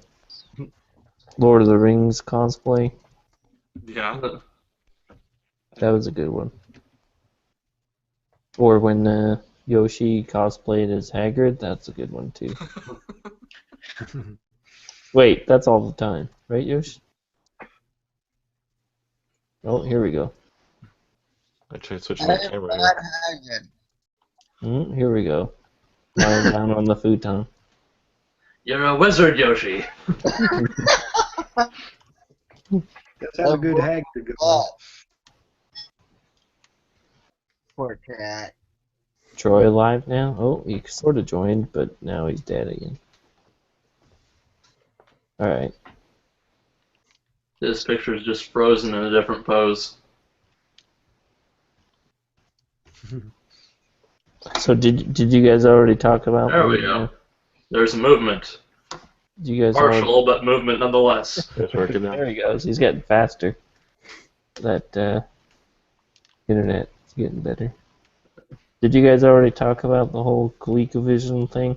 Yep. Or We were was that talking about the Civil War and everything. Civil War? Yeah. I thought Kevin would have saved that for his Fandango. You have to ask Yoshi. He He was out. decided to repeat himself. Yeah. Yeah, we talked about it a little bit, basically, how basically it's everyone has like a reason to be mad, basically, but it's Or it's if still they slow. don't, they manufacture one. Yeah. Yeah, it seems to like a little, like, keep some of your own internet drama off the internet, Yeah. basically, like, I believe they call that personal drama. yeah. So, I can understand people taking exception and stuff, like, Pat has a way about him that... Did you say what side you were on? Me? Yeah. Are you Team Gamester or Team Pat? I'm, Team Canuck. So, oh, I don't know. I could care less. Yeah. I met both of them. at I'm Portland. team who gives a damn. I met both of them at Portland. I can tell you who was nicer. Gamester, right? That doesn't really have anything to do with the debate, I guess. But yeah, John was nicer. John actually went and bought us Voodoo Donuts. We hung out with him for a bit, actually. Like, played some pinball at Ground Control, and then we went to Voodoo. He's got giant hands. Huge Yeah, he hands. does. He Yeah, does. He could, like, palm my head. oh yeah, because I met him at the convention at the Midwest Gaming Classic 2 years ago, and what's called, like, I was like, I don't get starstruck either by people, but like when I met him too, I was just like, Gamester, oh my, it's kind of like. And you he was shake hanging his out- hand, and I shook his like- hand. It was like hand goes up your my wrist. hand. Yeah, Good to meet you. yeah. Really nice guy though, incredibly nice. Him because he was hanging out with Arcade Impossible. Because Arcade Impossible is like they're not far from me. They're about like 30 minutes south of me, basically, or So they're all. in a video. I should. I always see them at the convention every year, both Greg and Mike. Nice. Yeah, and they're both nice guys too. So. Mike 1 or Mike 2? Or Mike. isn't that Mike 3 now? There's 3 Mikes now, I think, but There's the original Mike. the original Mike who's with them all the time, basically, is always there too. Yeah. Nice. Yeah. Yeah, And I met Ian- Curtis said- is already into Gamester, so Curtis is Mr. Connections, so he's like, hey, John, how's it going? You know how Curtis talks, right? Is that That's a a good pretty good Curtis? impersonation. He impersonates everybody too. But, yeah, that was pretty fun. No, yeah, I said I met him, and I met Ian like last year too, and Ian was really nice too. So, but Ian was kind of strung out on dope at Portland. Eric could back me up on that one. I wouldn't doubt it. I mean, he talks about it. I think they No. got there, and I think that's all he did. Like, probably got no sleep. Pat looks like he had no sleep all weekend. Those guys are pretty worn out by the end of the year, so hmm can't blame them. But, yeah, nah, who cares about what side or whatever? It's just, No, it's like I said, we mentioned it, and I was just like, when I originally saw Pat's video, I didn't think of Gamester, but then I saw the reaction to it, and I was like, oh shit, that's right, because they had the guys on All Gen Gamers promoting it and everything, and his game was gonna be a pack-in game, but still, even then, I never blamed Gamester for anything, but Pat was the one in his video who said, if you had any involvement in this, shame on you, and blah blah blah. It's kind Everyone of has manufactured a conflict with Gamester. yeah. It kind of maybe not intentionally did it, but definitely not directly, but he probably, Pat didn't intentionally, but the rest of the internet did. yeah, and I think he chose his words a little poorly, but he's And doing he it won't- for entertainment He purposes. chose poorly.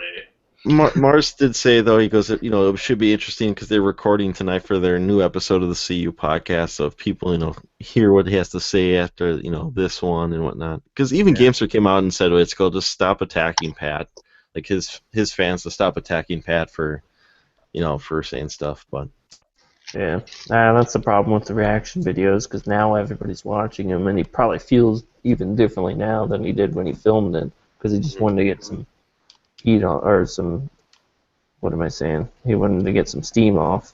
well, But, those guys did attack Pat and Ian and everything too. So Yeah. they got the retro VGS guys and everything. So yeah.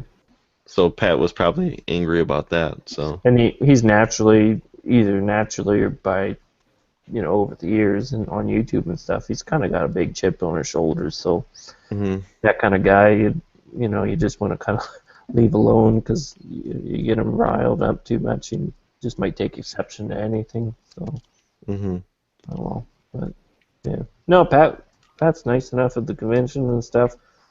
Seems pretty busy. He's probably bothered by internet trolls a lot. Seems like everybody, like each YouTube personality kind of has a different crowd that they kind of naturally attract to their show or their podcast or something like that. So it seems like Pat kind of gets like the early 20s, even teen age and things like that. And Gamester kind of gets a lot of the family people, and I don't know who else to compare, but I don't know. I just find that just an interesting observation too. It's just kind of who you as a person or YouTube personality kind of attract naturally. Yeah, what their audiences are. Yeah. I'm a fan of both. It's like I like listening to Pat's podcast and watching Flea Market Pickups, and I like the All Gen Gamers podcast. I wish they'd do more shows. They had to cut back a little bit. And all these guys are stand-up guys, and you can go up and shake their hand. I haven't met anybody that's too good for a handshake or saying hi or whatever. It's sometimes they're tired and they're people, but it's I didn't mean that as they attract the bad crowd or something, but Hey, it's hear me it's all just right now? Yep. Oh yeah, you're there. Okay, cool. I just had to reset my computer there and away it went. I just find that kind of interesting as a people watcher kind of thing. Just it's a neat thing to observe, I guess. I believe those are called stalkers. Yeah. Voyeurism. People watcher. Yeah.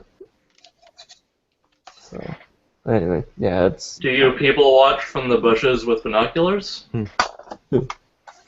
Just from the snowbank. We're Canadian. Yeah. No, it'll all blow over. They'll have a beer and they'll just be like, "Yeah, screw Mike Kennedy." Screw the internet. Well, the thing, it seems like what's it called, from the first thing I saw, because it started on Friday. It seemed like the first thing I saw Alpha make it seem going after Pat kind of first more than anything, and then some of those other guys like Jay Hoff and everything was I don't know. And he was well, I guess that's Alpha's personality, I guess. Yeah, Alpha going after somebody? What a shock. I think he's again, he's probably more directly instigating anything than either of those two were intending to at all, right?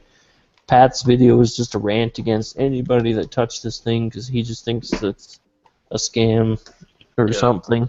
But I mean, really, that's what those podcasts are all about, man. It's about being angry at something. So, reaction. Yeah. So if that's honestly the way he feels about it, I'm not totally 100% sold on that necessarily. I think it's he builds up that hype for his podcast, right? Makes it seem like he's probably more pissed or whatever than he really is. Yeah. Well, and he's a big boy too, right? So he was reading this thing live on the air. He realizes what kind of reaction he's gonna get out of the video. So, he can't play 100% dumb as to how the internet's going to react and stuff. So whatever, if he wants to attract, get clickbait or whatever, and which is kind of ironic because he kind of critiques people for doing that, for the exact same reason. So, but I mean, anyway, whatever. I know his purpose was also to make sure people don't, get scammed into this too, and Yeah. donate, because it really wasn't a bad idea for what they were gonna do, but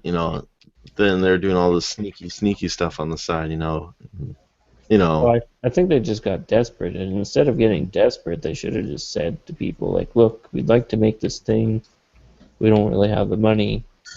What do you think we should do next?" Instead, they're like, it just seems like So really. this is how much it's terrible. gonna take just for this is how much it's gonna take to just to donate or whatever to get board made, Yeah. to actually have something Yeah. to pay an engineer to make this, and you had to lay it out better basically, but There's already a guy. Me and Yoshi were talking about this before, I think, but there's already a guy that's on Atari Age that had volunteered pictures of his own prototype that he made. Yoshi, what are those boards called? Kind of multi-system boards. Yeah, I'm not remembering. Anyway, they can essentially, you get cartridge adapters and you can plug in whatever cartridge you want, and they kind of multi-formatted. And he said that he worked on it for 2.5, 3 months and had a working board. He just didn't really think to market it at all. So that's exactly what they said that they were going to make, but I think the problem was they wanted, instead of having somebody in-house that was kind of doing it as a side project, they wanted to be able to hire these people full-time. So that's where the $2 million came into play, right? mhm. It's I just, didn't even realize there was a ton of hype about it until I saw a Gamesters video, and then I was like, wow, man, this guy's really got something personal or at stake at it, or you know what I mean? I didn't really realize there was this big thing going on because I don't really follow Atari Age, so. I don't know why it got so blown out of proportion, though. I think everything with that was just handled poorly. Sorry to cut you off, but just no. the whole retro VGS thing in general, other than the initial interviews and stuff with the guy, everything after that was handled poorly, and then all this stuff with Pat and Genster was handled poorly, and just Probably giant clusterfuck. probably didn't help that No. Pat kind of over focused on it too. Yeah. So he's got a lot Maybe of I thought- internet trolls following Sure. him as well. Yeah, go ahead. I saw Well, it's Pat's video first, and I was just like, okay, well, yeah, it makes sense. What a flop kind of thing, and didn't really think much of it. And then I saw Gamester's video, and he's talking about Pat's video in it, and I'm just like, what? I didn't even see the connection. I guess if you got a personal stake at it or something, maybe you'd see it, but I didn't really see it. And then he's kind of took what he had said personally, even though he never mentioned his name or anything in it. Yeah, what happened was everyone kind of manufactured a conflict for Gamester because of his interviews and stuff with the guy behind the console, and the fact that the company that he works for was making a packing game for it, so everyone started attacking John, even though nothing was mentioned in Pat's video. So everyone just kind of manufactured a conflict there. Yeah, exactly. I think you nailed it there. By association, they just needed somebody to yell at, and because Mike Kennedy's not showing his face, and he's also taking down any sort of publication about the system, they're like, well, John was promoting this thing, let's get mad at him. Yeah, right? So, it's when it's really like it's they... say that you or say you Fignet were developing a game, obviously I'd be plugging in it on my channel, right? Because I'm excited about it. Do I know how you're gonna make this thing? Do I know if you're stealing money from senior citizens to make it? No, you told me that you were making a game, so I'd be excited about it, and so long as you're not stealing too much money from the senior citizens, I think that's okay. No, but I'd be excited for you. So it's just that's probably what happened, really. Excited about the console, and why not plug fellow retro enthusiasts? Yeah, exactly. But then all this stuff started happening with it, and the Pat thing happened, and everyone got mad because of Pat's video, and then everyone's rushing out into the lot of everyone brought all their friggin' tomatoes to throw at somebody for this argument. It's oh, we got nobody's showing their face. Oh, there's John. Yeah, is that a Monty Python sketch where they have just No, like an I angry just- lynch mob? Or, That's how I thought of it. yeah, It's a Monty Yeah. Python thing or not. yeah. Just It an works. angry lynch mob. They need somebody to hang, so They had their tomatoes. They just needed the target. yeah. Burn the witch. So they'll figure it out. Like I wouldn't have made a reaction video and said all those things Cool. on video with Pat. He'll probably take down the video eventually anyway. Well, it's like Mars said though, like those guys that came out and attacked Pat a while back, Pat and Ian, for being drunks or something like that, and accusing them of this stuff before, like even before the stuff like hit the fan and everything, you know. On the original podcast, they came out and said, "Oh, these guys are drunks and they don't know anything," basically. So Pat took it personally, probably, you know. Yeah. So. Wow. Yeah. Yeah, they get a lot. I think they have almost just as many trolls as they do fans of the show, and they probably equally participate in the comments. It's like, you know, people just like getting a rise out of them because they know that they'll sort of rise to the task. So, yeah, it's tough to keep track of who's a fan and who's just a troll of their show. No, we were talking about earlier too, like how what's it called we don't know, well, I don't know why or anything, but any of his complex got blocked by Pat. So Yeah. like it's That like was weird. yeah, and I don't know if it was maybe just because he retweeted "I'm team" or he put it out like on Twitter like "I'm Team Gamester" or something like that. So or something like see you, that. Yoshi. Yeah. See you, Yoshi. I think I'm actually going to take the opportunity to Never seen people get get off too, because I'm starting to kind of fade a bit because of both the different hangouts, and I need some food. So No worries, Fiddy. See you, buddy. Never seen someone get so heated about something that doesn't exist. I know. Yeah. Except for maybe like Tooth talk to you Fairy. guys next week. See you, buddy. So, like, I know that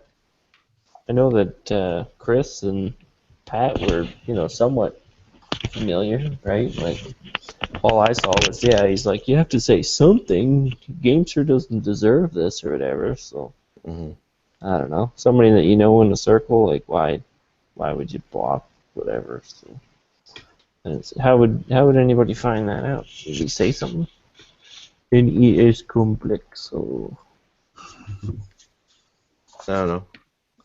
I've never seen any like real conflict from Complex and anything. No. He's been tweeting more often. Yeah, ever since he came back from whatever his little trip, and then they did a podcast, he's been somewhat more active on Twitter, which is good. I like. He was he's probably the person I would be most excited to meet. It'd probably be Chris, because he was the first person I actually started when I started watching YouTube. He was like the first one I watched, because Good. I never followed him anyway. Sorry.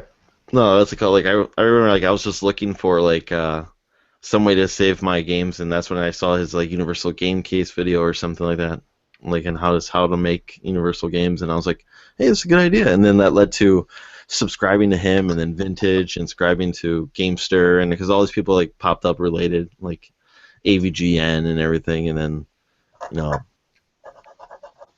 what's it called? Then listening to their podcasts and hearing about the Cartridge Club, so everything like relates back to that. Oh wow. Yeah. Because how did you guys hear about the Cartridge Club? Through Retro Rejects. Mm-hmm.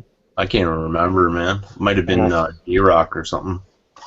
I actually kind of withheld my following of the Cartridge Club because when I looked up the Cartridge Bros, I was like, who are these Cartridge Bros? Like we started our channel, or I guess I should say I rebranded my channel at around the same time. So I thought long and hard about my name, meaning, I want it to be kind of symbolic of the games that I'm into right now, and kind of who I am or where I'm from.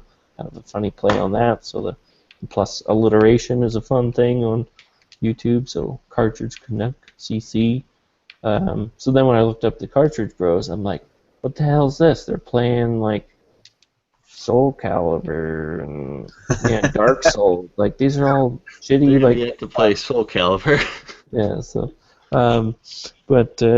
So I was kind of bitter because I felt like I was deceived into joining a club that didn't really play cartridge-based games. and then eventually I got over it, and I'm like, oh, okay, this is pretty cool. So I probably had like a 9-month delay, 8 or 9 month delay of actually joining in on the cartridge club after I initially heard them on the Retro Rejects. I was just listening to, because I needed a podcast basically just to listen to, because I was like all out. I was only listening to like 2 or 3 podcasts, so I just needed something new to listen to, and I just downloaded it. Hey man, you can pretty much all my channel is just talking. You can just download my videos and convert them to MP3s if you want. All day long. My soothing voice, you know. Do you have a Twitter handle or something like that too, or? I do, but I never really go on it. The only reason why I use it is so I can find the link to this thing, the Google Hangout. Because I say like, well, is it just Canadian retro for you or something, or what? Yeah. All right, I'm gonna try to find that real quick here. It looks like, as far as people being blocked, so NES Complex, I'm just adding fuel to the fire, but good thing I'm not recording this for the YouTube. Looks like Jay Hooft was blocked for some reason. Pat's probably just pissed off at anybody. He directly came after Pat, though, Jay Hooft. He went really after him. Well, didn't he just say, like, oh, you need to apologize go, or something? Like, isn't that the only thing he said? He said, like, he goes, I don't give a shit if you directly said Gamester or whatever. He goes, you meant it or something like that. I saw his one reaction to it. Where he's like, I don't give a shit. Where he basically did call Pat out, and he said, you better block me, something like that. So I've never actually. Who is Jay Hooft? He's like a friend of the Game Facers or something like that.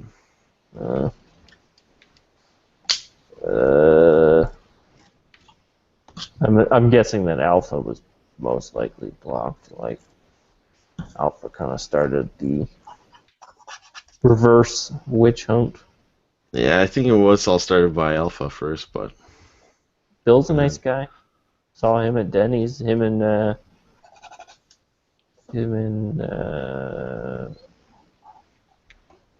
Happy Console. Yeah. Is that what Alpha's real name is? Bill?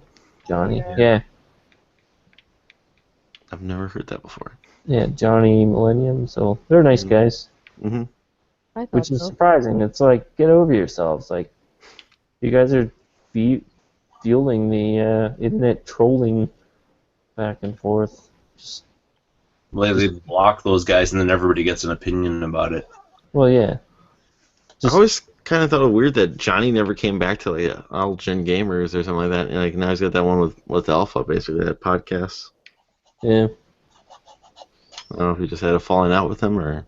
Because All Gen, like, I never really got into All Gen Gamers. I kind of listened to it, but there's so many episodes, and frankly, like, I can only hear somebody's opinion about gaming consoles so many times, right?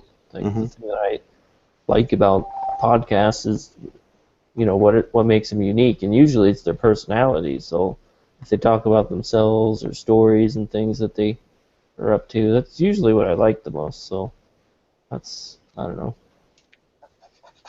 I don't really care enough about gaming to know every finite detail about, you know, what trailer they were watching or what game they just played or what their gamer score is. It's like, it starts to sound the same to me. But I don't know. I just honestly can't. I have a hard time listening to podcasts, man. Like, I'd have to be in a darkened room with no lights on to listen to it.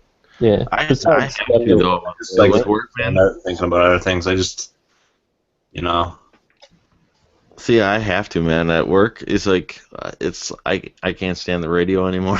So it's just like, give me something so that I don't want to think at all, basically, because I'm staring at a computer screen for 8.5 hours. You know, I just want to just want to, unless something breaks, and then it's something fun happens, because then I get to go fix it. But for most of the time, I'm just staring at a screen, basically, and entering numbers into a computer, and then podcasts make the day go by fast. Like retro, like there's a Fandango tomorrow, so I got 3 hours right there taken off, basically. And that's always a fun one to listen to. I mean, I've tried to listen to it when I'm working on the computer, and I don't stick with whatever they're saying. Like, I don't even listen. Mm-hmm. I tried it before, and I'm just like, okay, well, there's no point to play this. It's just wasting electricity. Like, I'm not listening to it. I'm working away on like editing a video or something for YouTube, and like it's not even that mind consuming, and my mind's off, like wandering somewhere or whatever with it. That's understandable. You know, I think it's always a matter of just finding something else that you might want to, you know, what you're interested in too. Yeah. I do like, you know, what's called, this probably won't be favorable, but like I do like the Kevin Smith ones, like the Fat Man and Batman podcast. I think that's kind of interesting, where they break down the comic book side more shit, and I do like the talks like that. You know, I do find them. I think Bill said it a little bit pretty good though. It's like he's a social butterfly, Kevin Smith, basically, where just it's I try to stay away from the more bigger podcasts because Is Kevin Smith just kind of like a cult following these days? Because frankly, I don't really care about Clerks and like what else has he done. Do I really need to know what he's done? well, I think he's just got his following for his fans. I mean, I like his movies. I like Clerks. Mallrats is okay. What's it called? I really like Dogma, and I really like Jay and Silent Bob Strike Back a lot. I think that's fun. Like I know some people don't like his newer stuff, but he's just doing. I do like the approach he take where he's like, you know what, I'm just not gonna do the Hollywood movies anymore. If I make a movie, it's gonna be what I want it to be, and it's like. I know some people. I didn't see Tusk yet. I know people are like that movie was stupid, and like So you should have done the Ghostbusters movie. Yeah, well, yeah, I guess. Because I'm still pissed about that. Oh, that looks terrible. Like I can't. The funny thing is, or on the other Hangout that we were doing earlier. Well, I was talking with my sister, who I think would love it because I'm not a fan of Melissa McCarthy at all. Where I see her and I just don't want to watch anything. I don't like her. I know you could say, oh, Spy is good and that other movie. I'm like, I'm not watching it. There's some people you just don't like, and she's one of them.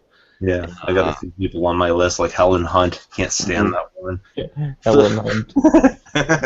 You didn't like Twister? We just watched Twister. Mad About You? You didn't like that show? Mad About You. I'm mad about anything she's in. You don't think Melissa McCarthy's funny? Me? Is it because of Ghostbusters? What was your opinion of her before the Ghostbusters involvement? I didn't like it. Was even before she was involved in it. Like anytime I see Melissa McCarthy, it's like anytime I see like Mark Wahlberg in something, I don't want to see it. As soon as I see Mark like Wahlberg's kind of he's okay actually in comedies, but not even in comedies, I don't want to see him. Like he has the right demeanor to be funny, but in everything else, he's funny when he shouldn't be. Like. Just because he's a bad actor. Like, he's not a good dramatic actor. Like, he shouldn't be in serious movies. What was that one? He's in that one movie, The Departed. It drove me nuts that, Yeah. Well, that was like Scorsese's first, like, Oscar. The first time he ever won an Oscar was that movie. And the only actor nominated out of that movie was Mark Wahlberg. And it drove me nuts because I was like, really? You had Leo, you had Jack Nicholson, you had, Matt Damon. You have all these... decent actors, and the only person you select is Mark Wahlberg, who is doing a Boston accent, and it sounds terrible, and he's from Boston, I don't know, man. I'm from Mississauga, Ontario. It sounds like Boston to me. I hate Mark Wahlberg. I don't want to. I hate him. It's like maybe more than Melissa McCarthy. So, it's I don't know. I see him. I see Marky Mark and the Funky Bunch, and I just don't want to. I thought she was funny in Bridesmaids. Even Bridesmaids, I don't want to see her. I like Kristen Wiig. I like the majority of that cast, but I just knew as I saw it, and then I forgot who even said it, but what's it called? Like someone made a great point in that trailer for that new Ghostbusters movie. It says 30 years before, like 30 years ago, like they stopped or whatever, but. They've come out and said that this movie is in a different universe that the Ghostbusters have never existed in yet. So it's like, so why are you trying to connect it with a 30 years? What's up? Seems like they might have updated that by now. Well, maybe they changed their mind, but I wouldn't. I can't bet you any money because I don't have any. But I'd put money on at least Dan Aykroyd being in this. Well, I've heard that they're all gonna make cameos, but I heard, like I said, there's I doubt no Bill relation. will. I mean, if he does, No, he's the a fan, IMDb already has him on there. Hmm. I don't know if that's just a placeholder because they. No, I've but- heard he signed on to make a cameo. Same thing with like Ernie Hudson and Dan Aykroyd. Bill? Yeah. I thought he was staunch against any sort of appearance. I No. mean, they should have waited long enough. Like, it's kind of insulting to Harold Ramis to. Well, they were gonna make Ghostbusters 3, and then he died. They were They going weren't to gonna Bill. make it. Bill signed on to be in it. Bill signed No, up. he was on and off. That was so flaky. Mhm. He That's was- because he's got no agent. He just does it all himself, basically. I need a link. I need a link that says Bill signed on for sure to do Ghostbusters 3 before Harold died. 'Cause I was pretty up on that. Like they pretty much waited for Harold to die to he make this. he never actually agreed. They're like, oh yeah, like it was mostly Dan saying, yeah, he's gonna join, and Bill said, nope, I don't like the script. I don't want to do this. Nobody liked the second movie. Why am I gonna do a third one? So I like the second movie. There's nothing wrong with it. yeah, well, it wasn't critically No, It's not as praised. cool as the first movie. But Yeah. critics As think kids, we garbage. liked the second one because it's just more Ghostbusters. I mean, Well, like they're doing they like could have been grooming There's dogs. smoking. There's smoking in the first movie. Dan Aykroyd gets a blowjob in the first movie from a ghost. It's like Yeah. the first movie is definitely more for like adults basically, and then the second movie, it's definitely way more for kids. And It was during the merchandising of the '80s and stuff. So. Absolute imbeciles are going to be watching the new movie. But I don't. I think it's gonna bomb hard though. I do think it's gonna bomb terribly. They're going to have people going to it. It's still going to make its money. it's gonna make money for sure. It's gonna There's make gonna that be Fantastic there's- Four money. There's a smaller number of fanboys that are angry about Ghostbusters movies than versus the people that will actually go see it. Same I as don't the know. Turtles. Like if the Turtles reboot got that many people going to it, Ghostbusters will definitely get people going to it. That's The first trailer was encouraging essentially people to just make garbage. the first trailer was just like any other trailer. They want, when they have a kind of mixed demographic, they want the chicks to go because the bridesmaids girls. They want the guys to go because somebody's putting on a proton pack, and If my sister says she thinks that trailer looked terrible and she doesn't want to see the movie now, then I got a funny feeling it's gonna be a bomb because she was all about this female Ghostbusters until she saw that trailer. And it wasn't a very good trailer. She loves Bridesmaids. She likes all those people too. And when she saw that last trailer, she came to me and she goes, "That looks really bad." And I was like, "Yeah, I know." It was a pretty vanilla trailer. Like they didn't show too much. No, but they do like a lot of like '90s tropes and everything from the comedy too. Like you see the ghost come out of Melissa McCarthy from being slapped and everything, and then Looks like I was telling Mars, female Winston was slapping Melissa McCarthy basically again. Like that joke is so old basically from like a movie basically. But is there any other trailer at all that you can think of that anybody has overanalyzed besides Star Wars? I think it's just getting beaten to death because it's something to complain about, right? Well, it's love It's not a good. franchise. I'll say that it's not a good trailer. I'm pretty easygoing, man, on movies. Like I like all the Star Wars movies. I know some people hate the prequel trilogy or whatever. I have no problem with it. I don't think it's like some masterpiece or anything, but I have no major problem with it. I don't have any hate toward things for it, or some of it's a bit cheesy or whatever. But whatever, I have no problem with that. Lots of things people are like, this is trash, and I'm like, that's okay.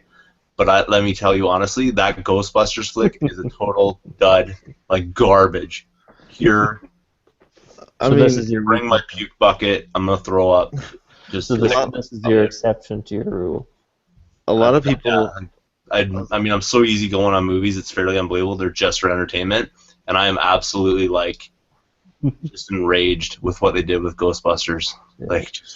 Well, a lot of people shit over that second trailer for Batman vs Superman, where people were flipping out about that one, and I can't conclude myself. I don't think that one was a very good trailer, but I I thought the third one was a much better trailer for the Batman vs Superman one, where it did get me wanted to see the movie. I went from not wanting to see it to wanting to see it again for that movie. But I know a lot of people didn't like Man of Steel. I'm one of in the minority that did like it though.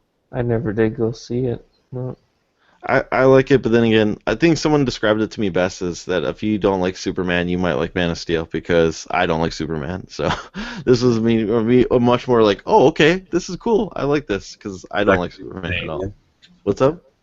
You hating on Canadians or something? Why, Superman's Canadian? Invented by a Canadian. I mean, not associated with Canada anymore, but yeah. Well, he's a giant lame. Superman's a giant lame. Well, he's written in like 19 whatever it was, like 1 or something. Give me I know. a break.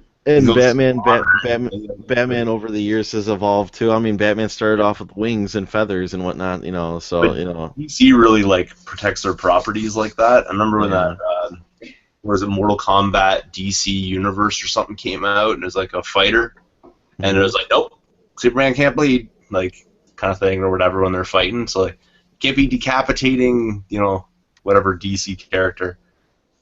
It's kind of liquefied like a Mortal Kombat game, just because they protect their property like that so crazily. I mean, I don't know. It's I don't know. I did like Man of Steel. It's just I know people really hate it because it's not, Superman kills at the end of that movie basically, and that's what people's biggest complaint is. But if you see it, I try to interpret it as that he's just learning his powers and he's doing it to save people. But that's a big no-no for some people. So, but then again, like I said, I don't like Superman. It's the same thing. I don't like Captain America either because he's a giant lame.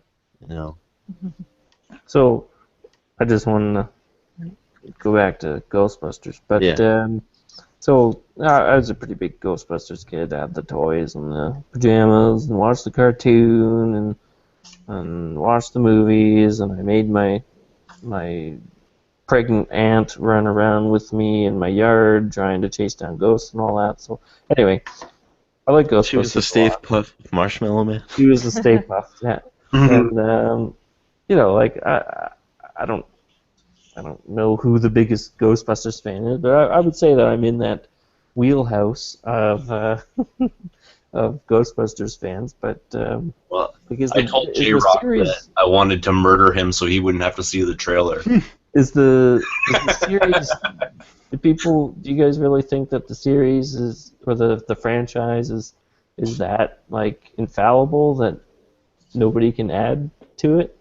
No, like, I don't think know like that. They had. I think they got a really rocking, wicked Ghostbusters movie, and they botched it to cash in on a bunch of comedians that are really popular for the sake of making a buck. And don't you think that they should have cashed in on that within the 30 years that they had after the second one? Well, that's the thing. You got 30 years to figure it out, and that's the trash you put out. Well, but I think that's not the original. That's not the original people. I think it comes down to they're trying to do too much, too different. Basically, you don't. This cast didn't need to be all female. You could have done, a couple of guys. I wish they would have done it more like the Ghostbusters New Generation cartoon, basically, where you have a bunch of different people, and then like the original Ghostbusters are retired. Like these are like your replacements. Because there's a girl in there. There's a girl, and there's a bunch of other characters in that cartoon. Yeah. There's I'm saying like it doesn't have to be 4 white guys, basically. I'm saying you can. Well, I think it's just by contrast, to be honest. Like, why for the original Ghostbusters? Well, why is it 4 guys, right? So if they're gonna restart something. Well, then they do stuff. They do stuff where they get Thor, the guy who plays Thor, to be the Janine in this movie because it's funny because you have this big hunk. He's going to be playing some nerd secretary, I think basically. that's funny.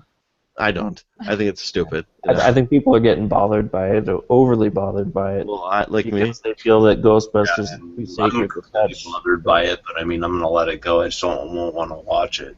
And I was hoping for something way better, which kind of bothers me. Yeah. I mean, I like the original idea for Ghostbusters 3. Did you hear about the original one, like the rumored one, which was going to be like the Seth Rogen crew and everything, basically? And then the Ghostbusters were going to be retired. When I first heard that idea, what's up? Oh, I said that would have been cool. that's when like Seth that was like maybe 10 years ago when Knocked Up first came out, and they were talking about that was like the rumored idea I thought they because are still having a male cast as well. yeah, but I think they're talking about like Chris Evans and whatnot. So it's and Chris Pratt and everything. That's like the most recent rumor, but. I would have thought like the Seth Rogen crew would have been an interesting one, and because I think he became friends with Harold Ramis on Knocked Up, so that was like the whole talk about it. Well, like I think that would have been a good one. That was 10 years ago, so that was 20 years after. So they had, I don't know, like if the original creators wanted to do anything, which some of them did. It wasn't the original creators Dan Aykroyd and Harold Ramis, right? Mm-hmm. Yeah. So were they just waiting for like Harold Ramis to die so they could make a cruddy movie? Is that what happened? Well, Belushi was supposed to be Dan Aykroyd's character. He was supposed to be Peter Venkman in the original movie, and then he croaked, and they need to replace him, so they got Bill Murray. Yeah. I don't know. Good job though. That was a hilarious role, man. I mean, I loved John Belushi though too. I think he would have absolutely rocked too, but it would have been a different movie too. You know? Yeah. Well, the Blues Brothers, right? So that's where Dan and I absolutely love the Blues Brothers though. I love that movie so much. That's a and then you got the Blues Brothers 2000, which was the big stinky pile of poo. Yeah, that's what I think that's what you'd have got with like Ghostbusters 3. Because if Bill wasn't in it, would it have been as good? And I do think Dan Aykroyd is a little kind of past his prime too. So a little too much Skull vodka. Maybe, with his own wine. I know the Blues Brothers still eventually like it's him and Goodman and Belushi. They still play like shows like once a year here and there, like a Vegas show or New Orleans, and I would still probably see it once because I still like the Blues Brothers a lot, but even though it's not John Belushi, you know. You need that 1-2 punch. It's like Dean Martin and Jared Lewis, right? Mm-hmm. Two of them together, comedy gold. Two of them separate, really awkward. And Jerry got really fat. Like, so, I don't know. Like my closing thoughts on the Ghostbusters thing is like they made one really good. Made the second one. Hollywood kind of got in the way and franchised it and took away some of the edge because they wanted the kids to see it. Whatever. I still liked it. Like the cartoon. I like the idea, but where Ghostbusters kind of falls short is how many times can you catch a ghost? Mm-hmm. You know, like that's kind of that's why they had to change. Like I really like the second movie. They had to change the second movie. But ooze on Star Wars, how many times can you kill your father or son or something like? Or blow up. Chop off somebody's arm. Yeah. Hand. Well, and that's the allure of the Jedi too. Jedi are much more interesting when they're in hiding or when they're kind of a reclusive character. Nobody wants to see Sam Jackson with a purple lightsaber. So how many times can you blow up a Death Star? Yeah. Twice. Or three times. So. Just make it bigger. That's the key. Just make it bigger. You know? But there's limitations to the idea of ghost busting. Like you can only blow a containment unit so many times. There's only so many type of ghosts. So my feeling on it is I really like the first two movies. I really like the Ghostbusters video game. I thought that's as close as we're going to get to all four main characters reprising their roles because one of them's dead. And if this movie, even if it's mediocre at best, I'd like to give it a shot just so that you can get more Ghostbusters, see where they can go with it, right? It might just be a good jump start to the franchise. I know what they're doing. They're just going to rip off the first movie. The trailer showed that. Well, exactly, right? Same as Star Wars. The best movie, the best idea was the first one, right? Origin stories. Everybody loves an origin story. This was Star Wars the reboot without calling it a reboot. And it's like I was trying to think about for that movie too. Even though they did a lot from A New Hope, I think almost they needed to do it in order to redo the story, basically. It's like I hit the reset button in order and now they can go from how they left off, they can go to a different direction. People would have torn their flesh off if they introduced anything other than what people feel comfortable with. And because they had to. Well, they're trying to say, here's the old characters that you know and love, Yep. and here's the new characters, and this is how we get to the new characters. Because they're gonna Yeah. eventually, the old characters, they're gonna go away. They're old, they can't, how much longer can they be around in the movies? So this is the new, they're gonna be, Disney is gonna do Star Wars for the next 20 years, probably, basically. Yeah. Whether it be whether it be in a CG movie, CGI movie, or a Boba Fett movie, they're going to be doing Star Wars for a long time. No, I don't Yeah. think it's ever going away, man. They're going to do it like. So that's where I think, I'm not going to compare Ghostbusters to Star Wars, but that's essentially what they're going to do with this movie. So there's going to be some stinkers too. There's going to be there's going to be some stinkers along the way. Not everything hits basically, but there's going to be some good stuff in there too. So it's interesting, and if it gives you more of what you know and love, kind of the same flavor, different cone, then I'll go with that. Well, I'm not putting all my money on Ghostbusters with the ladies in there, but I think I'll enjoy it enough. Like, I know what to expect out of it. It's not going to blow my socks off, but if I get some laughs out of it and I get to see somebody pull out a proton pack, I'll leave happy. I'll wait for it to be in the bargain bin. In the bargain bin, yeah. What about a Ghostbuster licking the end of her gun, basically? Yeah. They should have remade the one with the, or at least made it live action. The one with the monkey. The original Ghostbusters cartoon. There was an ape. There was a monkey? Oh, yeah. Yeah. I think that would have been. Makes a whole lot of sense right there. Yeah. I have not seen that at all. That's something new to me, basically. Is that still what the guy who played the voice of Garfield was the voice of Peter Venkman, or? No, I think it's look up the original Ghostbusters on YouTube. Okay. It's like Filmation or something. You'll see a talking car, a gorilla, and 2 guys chasing ghosts. Okay, I'll check it out. That's there were 2 Ghostbusters cartoons, right? Is that what we're talking about? And the other one had really nothing to do with Ghostbusters. Yeah, there was 2. It just had the name on it or something. Yeah, it was probably like a completely different series. Well, it is a completely different series, but yeah, you had your regular one with Peter, Egon, Ray, blah blah blah. But yeah, and then you had that one with. Yeah, I remember that show. I was like, what does this have to do with anything? I know, I was like, what does this have to do? But it still sounds more interesting than Ghostbusters 3. Yeah, it's true. Has everybody seen Star Wars, the newest? Like the no, Awakens? I have. I don't care for it. No? No. Lamore hasn't seen it, but she doesn't care for Star Wars, so. Yeah, exactly. Well, that's fine. That's not fine. Well, that's not your interest. That's not fine at all. Yeah. But if it's one thing that you're like a diehard, but then you refuse to go see the new one, then I like to talk about that. But, if it's online, whatever, I'll watch it. But... I don't. So I'm anxious to hear if Richard ever goes to see it. I mean, I just basically told him already, just go and see it and hate it already, because... Well, I don't get it, because he's like, I don't see movies to begin with, and I have this free movie pass, and I'm saving it. But what are you saving it for? You don't see movies to begin with. Just go see it in the theater, I know. This is... And you're a fan of the franchise, I don't go to see every movie that I'm interested in theater, because, do I need to see Love Actually in theater? No. What is the cinema going to do for me that watching it at home is going to do?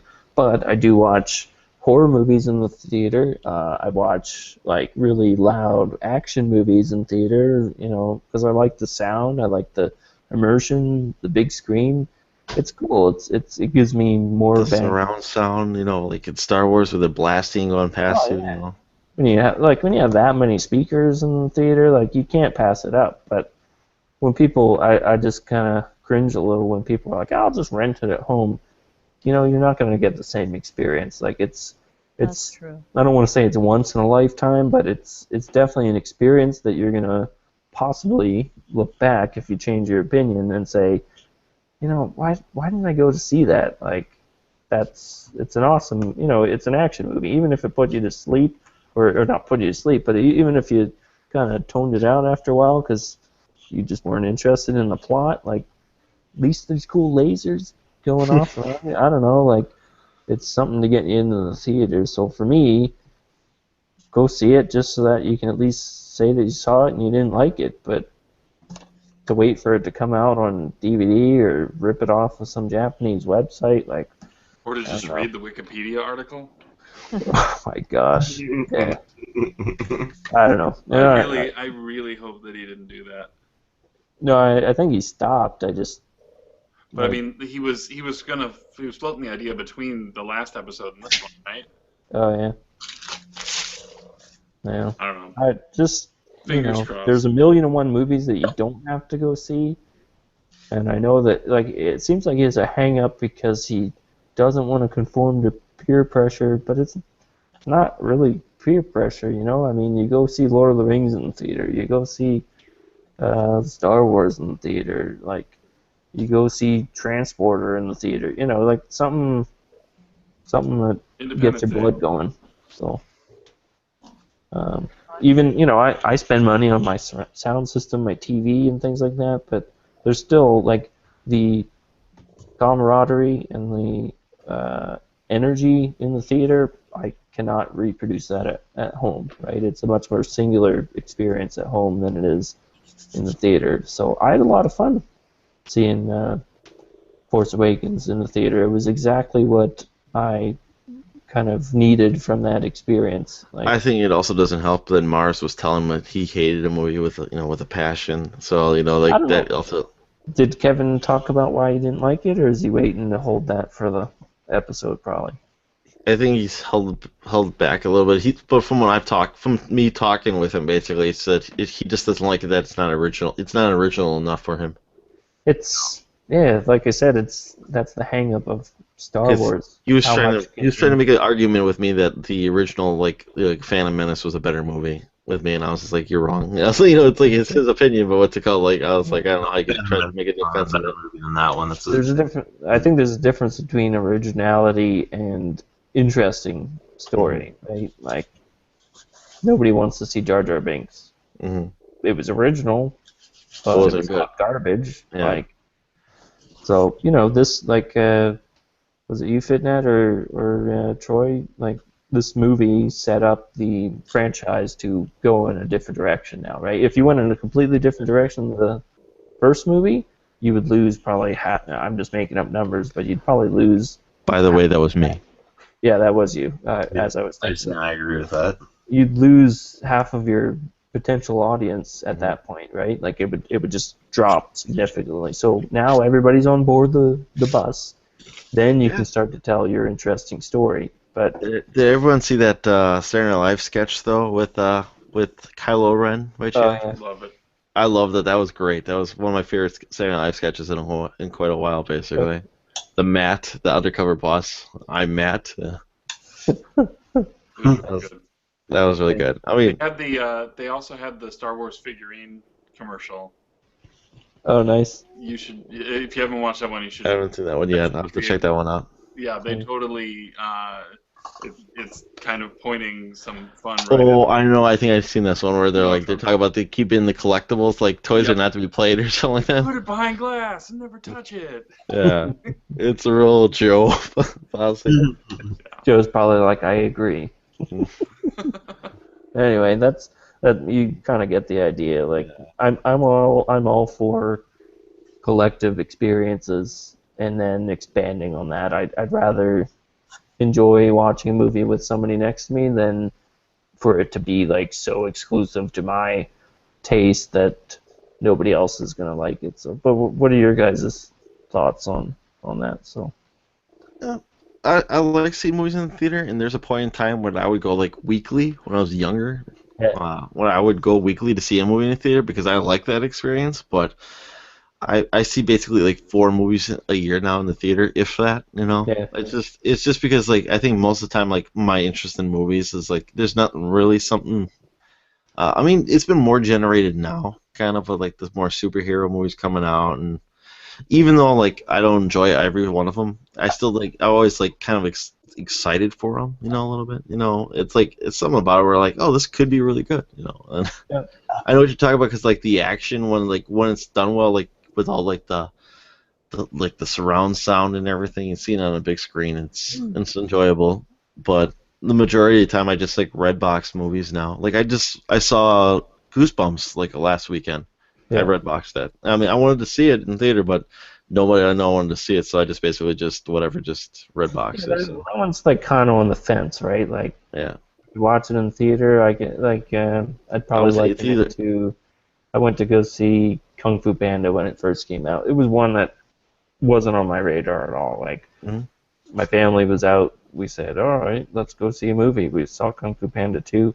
It was actually a really memorable experience because there was like 1,000 kids in the theater, and they were like pissing their pants with laughter because this fat panda, is punching, monkeys and evil rhinos and things like that, and kids were coming out of the theater punching the air. Like, I just thought that was a really neat experience. It added to the movie's kind of charm and excitement. But well, if I went to see the Ghostbusters movie, I'd be coming to the theater punching something too. I mean, I did. So that's something that I probably didn't need to see in theater, but it kind of was a spontaneous experience. But Goosebumps probably could have been the same thing. Lots of kids there. Back to Star Wars. What's it called? Though, I really did like. I know what you're saying because that scene at the end where you see Luke finally revealed basically and everything. Yeah. I was like, I don't want to say goosebumps, but it's kind of one of those moments where I was like, yeah, I was happy because everyone likes Han Solo. I mean, that's the thing. Everyone talks about Han Solo's the best, but for me, I always liked Luke despite kissing his sister. Luke was always my favorite. Get some power converters with my friends. I was talking with my buddy Chris about it, who's a huge Star Wars fan. I asked him, I was like, what do you think? And he likes actually like Luke the best too. And I was trying to talk with him about it. He goes, well, he's a guy who's got a lightsaber for a weapon, and he can do magic. He's like, what else would a kid want basically? And I'm like, yeah, it's a good point. That's probably why I liked him as much as a kid, because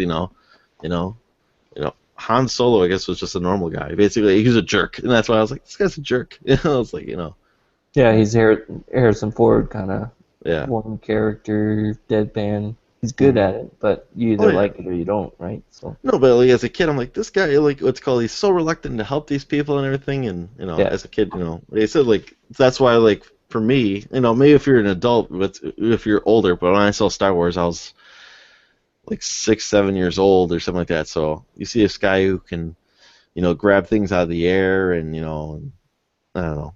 Yeah, no, I know what you mean. So for me, seeing Luke, and I like Mark Hamill a lot too. So his voice work with the Joker, and I know it's called. I don't know if you watch The Flash at all on TV, but he plays the trickster, like he was in the 1991. Oh yeah, that was pretty awesome. The trickster. Yeah, which is basically just a rip-off of the Joker, basically, but still, Yeah. But, was anybody cheering in the theater when the Falcon started flying around, or no? I thought it was pretty air battles. No, because when I saw it, actually, I saw the day after it came out in the theaters. I saw it on Saturday morning, and I went there till the 11 o'clock showing, and there was only 5 people in the theater. So me and my buddies kind of made out like bandits, and then when we left, because I was made out like bandits. Okay. Yeah. I feel like there should be a comma somewhere. That's a terrible joke. There's no sound effect. I'm glad this is fun. I deserve that. Yeah. Oh, I was just gonna say, but when we left the theater, there's a line going out the, the next showing, the theaters were all gonna be packed, Yeah, we went to see it Christmas morning, and there was nobody there. First showing, there's very few people there, and then we came back and opened our presents with my son and stuff after we saw the movie, and then as we were leaving, people were just piling in to see it because they already opened their presents, and then they were off to the movie theater. You guys have the exact opposite experience that I was hoping you could share with me. I hate packed theaters, though. I absolutely hate packed theaters. Yes, generally, if it's a movie that I don't need to see opening weekend, I'm not going to go and touch elbows and feel this guy sneeze on me and have this woman fart whatever she was eating the previous meal. I'll stay out of there. But again, I don't know. Maybe I'm a sucker for punishment, but I just enjoy the excitement. You can't really put a finger on it, but Now, I was gonna say, I don't know if by you, but they just started doing it by the majority of the theaters by me. They do assigned seating now, where you yeah. go, you buy your ticket, and they say, well, where do you want to sit? These are the available seats now, and I hate that. Why? Oh, I really? hate that. Hate it, hate it, hate it. Well, That's you can go ahead and sign no, up for where you no. want to sit. And the seats are all leathery, so Follow the people next to you and swipe left or right if you want to sit next to them, or and the seats are all leather now, so it's like just imagining like the person who was Warm before you was a big parts. greasy person, Yeah. sit in a leather chair. I'm glad there's still one theater that nobody goes to, and they have not converted it to a pick your own seat theater. Well, that's usually like part of the. I know for up here they have the Galaxy. I forget like the VIP, whatever it is, and that's an aspect of the theater, but they're definitely not like that's only one part of the whole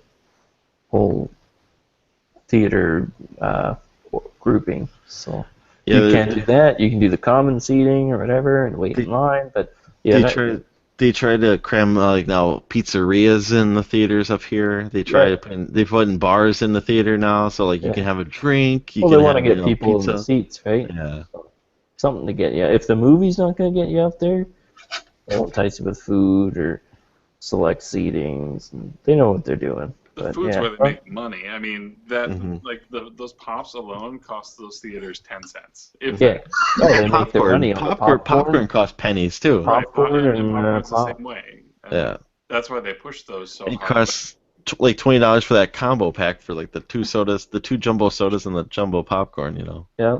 Or the chicken tenders or the pretzel bites or all of those. Man, I'm hungry. I just pretzel bites. It always gets me. Frozen yogurt. Yeah. Frozen yogurt. Yeah, they have frozen yogurt up here. Yeah. Ices. They just started putting in like a all you can drink refillable icy pump now at like the theaters by me. What? So it's like I keep like I love ices. So I can destroy ices too. I'd be like out there the whole time. Oh. I just even one of them popcorn buckets for me basically to satisfy my icy kick. I don't drink soda anymore basically, but like ices is still like something I reach for. Yeah, it's a specialty, right? Yeah. So Musty, you gotta redeem this opening Star Wars night conversation. Did you see it in a full theater? I did. I went on opening day. I didn't go to the late show. I could have, but I passed. I took the day off, or I took a half day. I got off work at noon. I went to the 1:30 showing, and I was surprised it was maybe a third full, because I think it was finals week, and I live in a pretty much a college town. Like half the population is students, so obviously some of them are wrapping up finals and stuff. So I went to that, and then I went again on Saturday and took my wife to that, and that was packed, and it was good because I got a chance to hear the room react to some of the big moments, and that was cool. Because like you can hear people whispering to each other, and someone turning is like, "He's totally gonna kill him." Yeah. That kind of a thing, and it was. I love people that are like, "Oh no." Well, yeah, and just that. There's that moment. No one screamed, but you could hear there was the collective like, and it's really awesome when you know that's coming, and it's still new enough that no one has gone and gotten it spoiled for them. Yeah. Yeah, and I'm surprised that, like, I think because Kevin was talking about that, right? Or at least alluding to it. Like, there's a moment where you kind of see it coming from a mile away. Well, I don't care that I can see it from a mile away. I want that experience, right? Like, I don't know. It's still jarring. It's really. It is. And there's a theory that I read. I don't know how much you guys are digging into like the Rey theories and the stuff, but one. Oh, like he's part of a sub, not a sub. What am I thinking? He's part of like He's talking another about Red, though. resistance. Not Red. There's that one, yeah, to where the reason why Han and Leia broke up is because they disagreed about putting him into At risk. at risk for this thing, and he's torn between the light and the dark because he knows he needs to kill him to show that he's evil. Yeah. But he's doing it because he cares for the light, and it's kind of a weird thought. Could be interesting. Like it would be one of those kind of more classic like Star Wars twists if that's what they pull off. Because even if you see it happening, it will be one of those aha kind of moments, like when it finally comes true. Right. I really loved Ray as a character though too in that movie though too, and Oh, he was. Yeah. I thought he was hilarious and also kind of. She. Oh, Ray. Ray. Sorry. Yeah. Right. Yeah. Sorry. Ren, you talking about? Are you talking about Finn, Ren, Poe? The droid. The droid? BB-8? Yeah. BB-8. Yeah. The basketball. Yeah, it was. I liked it. I had fun. Yeah, I thought they were. I had fun watching that movie, despite Death Planet. Despite about Death Planet, that was a little quirk, and there's something else that bothered me. But like, if it's I forgot what it was, but if there's a theory behind it, and if the theory was, I can't remember what it's. I've only seen it once. But like, if the theory, there was a reason I remember. Like, I was like that kind of bothered me. But then I heard about a theory for the movie, and I was like, if that's the theory, I'm all about it. So. Like why they built just a huge planet? No, it was something about one of the characters. I can't remember what it was. It's been too long. Is it Snoke? Is it the Supreme Leader guy? No, it wasn't Snoke either. Maybe it was something to do with either Rey or Kylo Ren, one of the two. But like I said, I can't remember. If next time I watch the movie, I'll probably remember it. So. What about the Maz? Rey is Obi-Wan's granddaughter or something. Some crap like that. I heard that one. I heard the.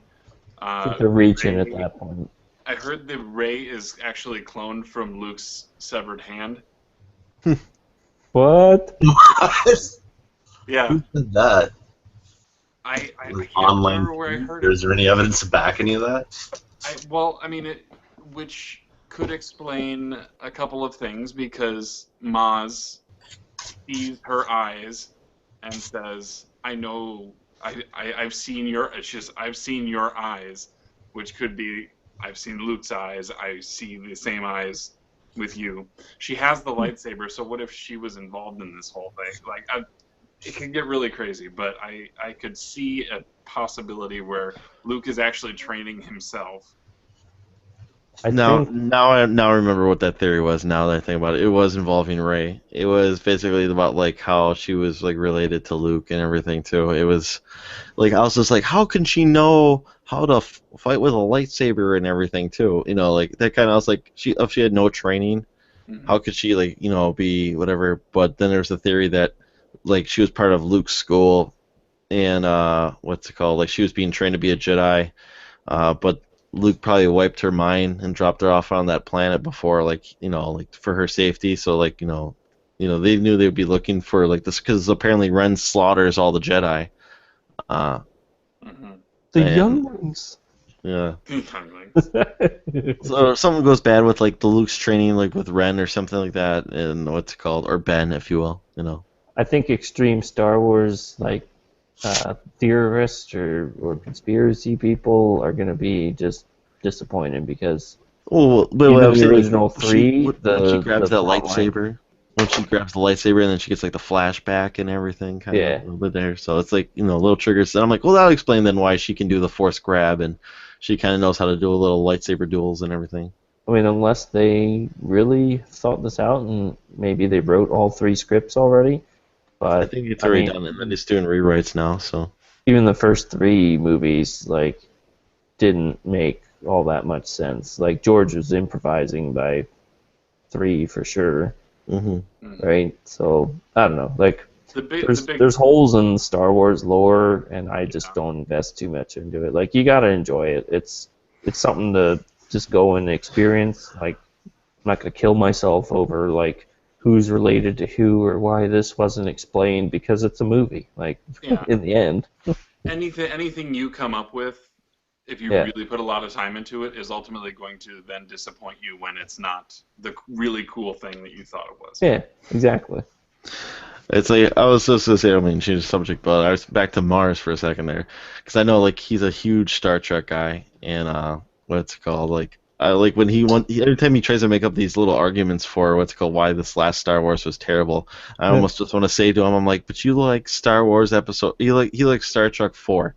And Star Trek 4 is just basically a Save the Whales movie. Save the Whales, yeah. But it's just a Save the Whales movie. It's not, you know what I'm talking about? It's dumb. It is like they're like basically like their theory is like they need whales to make noise in order to save like whatever Earth in the future, you know. Yeah. And I'm just saying, like, I mean, it's incredibly dumb. You know, it's, you know, you go from, you know, what's called movie number 2 with Wrath of Khan to that basically, and you know, it's, you know, I'm saying, like, I'm just like, I don't know, it's, I mean, I understand it maybe feel like that more basically, but you know, I just think it's like one of these days I'm like, really, come on, dude. Yeah, I'd like to, like, hopefully once Richard figures out what he's gonna do or not do. I'd like to hear what they say about it. I mean, I can anticipate what he might say about it, but I'd like to hear what he has to not like about it or like about it. So I knew that movie was completely predictable, you know, from the start, but still really liked it. It was a party wagon movie, so got me on board. So it was fun. It made me excited to see what else Disney has set out to make, you know, for Star Wars. Yeah. You know, like, I trust them with their movies and everything, you know, like coming out for superheroes and everything. I generally will enjoy them, except for the exception of, you know, Avengers 2. We talked about that earlier. Oh, yeah. You missed out this talk again about Avengers 2. Sorry. Yeah, sorry to rehash everything. No, it was what's called, like, because we talked with Mars about that, because Mars does, like, Rise of Ultron or something, Age of Ultron. He likes it. Yeah, and he's in the minority of that one too. So it was okay. I just there's a lot more bad. There's a lot more bad in that movie than there is good. So yeah, I wanted, you know, I wasn't building up too much hype for it. I probably watched it like a year and a half after it was on DVD. Shame. But you know, so I wasn't like overthinking it or anything. I just kind of felt uninspiring, like they never really got started on the movie. So it was actually kind of what I was worried about the first one feeling like there was just a whole bunch of, it was a big sausage fest and nothing was going to be accomplished. But I know. But the first movie was actually pretty entertaining, and it pulled it off pretty well, right? I think they said Josh Whedon was also like very upset with like the heads up of Marvel too, or something like that during that second movie, and it kind of showed, because like it seems like he, I think, wanted to quit during it too, so it seemed like one of those kind of situations. Didn't quite follow through the vision. Yeah, and I think they didn't really quite follow through, so it was just one of those things. That's why they got the two brothers, the Russo brothers, who did Winter Soldier, to do the next. To do Civil War, and they're doing the next 2 Avengers movies too. So what's the point of Civil War? I think it's just even getting Chris Evans out of the story, because isn't that where Captain America dies? He doesn't quite die. He just goes into a coma. Oh, okay. Yeah, but that'd probably be the big hook at the end, basically. But you know, yeah. I think it's just also. I think it's all just a setup to Infinity Wars, which is next or something like after that. Okay. Because I think what it is that they're splitting the sides, but it's all being done by Ultron, or not Ultron. What's it called? Thanos. Thanos is like setting it all up in outer space. So. Wait, no, so never mind. Just ignore me. Okay. Thanos.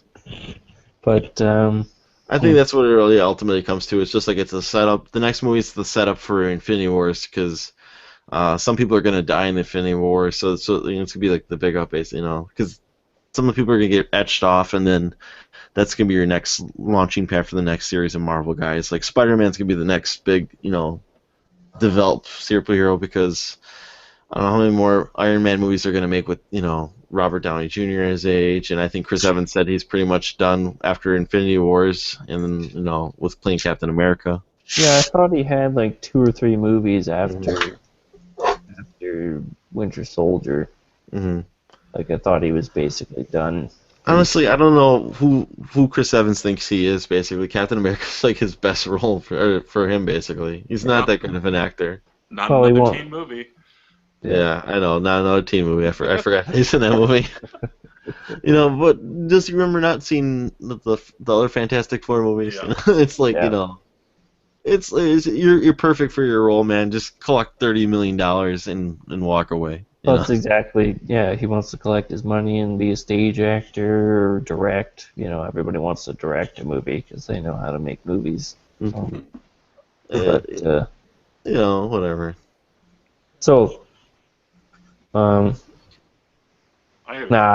mind. I don't want to talk too much about people that aren't here because then it just comes across as mean instead of just open. Never mind. I got a question for you guys. Who have all of you or any of you watched Jessica Jones? Yep, I saw all of it. I've never seen it. No. Okay, I won't go into too much then. We just finished it last week. Well, I don't care about spoilers, but no, it's worth a watch. I mean, you can find the source material, so it's not like you can't. And I don't know the source material. Why would I watch Jessica Jones over Breaking Bad's in my queue? I kind of started. You've never seen Breaking Bad yet?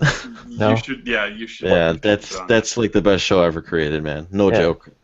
It's I actually haven't spoiled it myself yet. So. It's like the best acted. It's the best written. It's so good. Yeah. I hear it's good. It's well written. So. You should watch Orange is the New Black. That's pretty good too. I enjoy that show. But I was a big fan of Weeds too to begin with. So. What about the Mindy Project? Everybody likes the Mindy Project. I kind of fell off I kind of fell off. My wife was still watching it. Mindy Kaling was mediocre at best in The Office, so why would I want to watch a show that has her as the... It's written well. I think she's funny, but the thing is, it's just like I just don't know how much from what I've seen, it just doesn't seem like it's my style of a show, basically. Yeah, it's kind of like it's got a couple of seasons. Go ahead. Oh, no worries. I was gonna say it's got a couple of seasons worth of legs, but then at that point it kind of just fizzles. Yeah. And if you don't like her comedy to start, then she's a great writer. I just think that few and far people have two very strong, public kind of skills that they can share with people. So, good point. Rowan Atkinson says it best. You have one thing that you're really good at, and you should ride that out, and then that's it. Like, you're not going to be very good at anything else. So, just. Yeah. I was gonna say though, Musty though, as for Jessica Jones, I think the villain of that is probably the best villain Marvel has ever portrayed on television or in movies. It's pretty terrifying. Yeah, really he's excellent. He's excellent too. The guy who plays him was perfect. I mean, terrifying than Sandman. Yes, way worse than Sandman. Worse than Killer Croc. What's up? Is it worse than Killer Croc? Yes. No, not worse. Better. It's an excellent actor, basically. Playing the villain perfectly. Yeah, he's great. I like him a lot. Who have you guys watched Daredevil then? Yeah, I started Daredevil. So halfway through. So part of the reason we watched Jessica Jones is because I was able to convince my wife that, and she's not into comic books. She's kind of like, if I say, oh, it's Marvel, she'll kind of be skeptical. Roll eyes, yeah. Yeah. So she got hooked on Jessica Jones, and we rolled with it. And I wonder if the tone is similar enough, or if I need to do any more prep work to get her comfortable with going into Daredevil. I think Daredevil doesn't take as long. For me, some people like I think Mars said like he was right off the bat like hooked in with Jessica Jones, and to me it took a little bit longer. It took a little bit longer to build the story up for Jessica Jones. For Daredevil, I thought it was more like it hooked me like right at episode 2. At the end of episode 2, I was just like, I need to keep watching this. I'm watching more than one episode a night. Sure. Jessica Jones, I was just one episode watching it until like episode 9, and then after episode 9, I was just like, after episode 9, it's like I'm killing this series. I'm watching the rest of this right now because you got me hooked. Daredevil, I really like Daredevil a lot. I like it better than Jessica Jones, but I can't tell you that your wife might like it better because I've talked with some female coworkers and they like Daredevil, but they thought Jessica Jones was better, And then the guy coworkers who have seen it say they like Daredevil better. So maybe it's more of a relatable thing, kind of, story told. Because Jessica Jones' story is kind of more of like a rape story too, if you think about it, Kinda, yeah. It kind of is, even though it doesn't. Metaphorically. Yeah, it's kind of like that. What can you like? Yeah. Totally my thing, right? No. Yeah. What? Just stop there. Quote, musty hobbit. No. Great, that's totally my thing. In quotes. At Jessica Jones. Yeah. But I don't know, like I think the action is incredibly well done on Daredevil too, and I've heard too like that.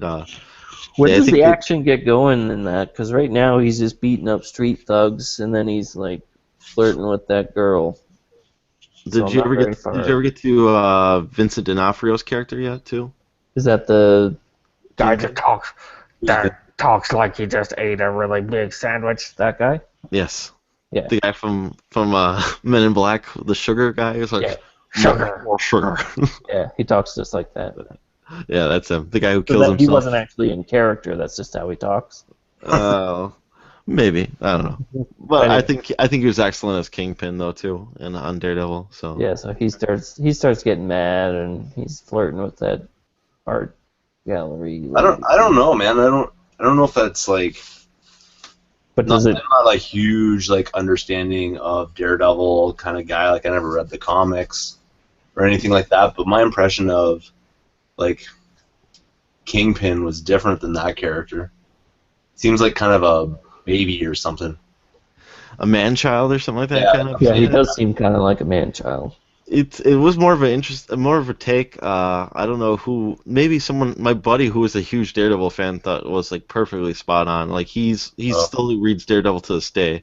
So maybe maybe someone else wrote it for that, because I think they took a lot of Frank Miller's inspiration in it, but I don't know if Frank Miller wrote Kingpin like that. So because I know like Stick was involved in this one. That's a Frank Miller creation, and it's, I don't know.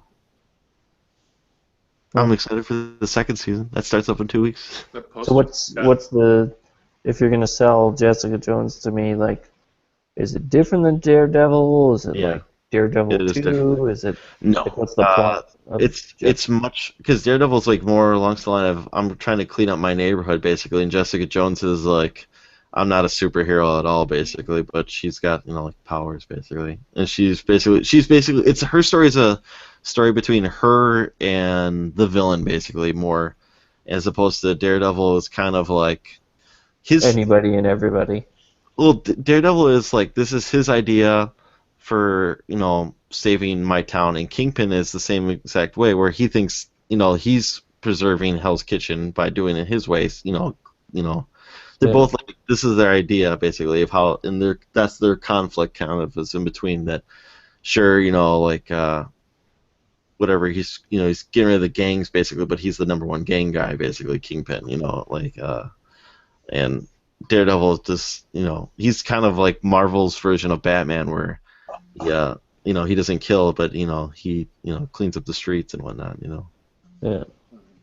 Yeah, because his theory is like, I don't kill, and Kingpin is like, I kill. Is that is his like former blind sensei in the comics? I'm assuming. Yeah, Stick. Yeah. Yeah. That guy's kind of just that actor kind of annoys me. I forget where else I've seen him. But. Well, what's it called? You more along the line of like, I didn't really realize it until my to the series is, man, they do the Ninja Turtles did like really rip off Daredevil a little bit, basically.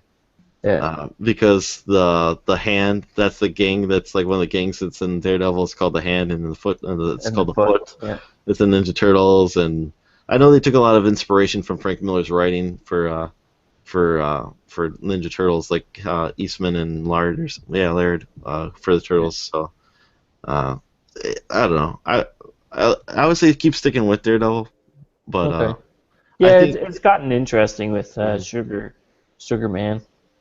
Sugarman, yeah, Vincent D'Onofrio's Kingpin. I'm trying to remember what they call him though. 'Cause they Earl? call him by his real name. No, they call him by his real name. Oh.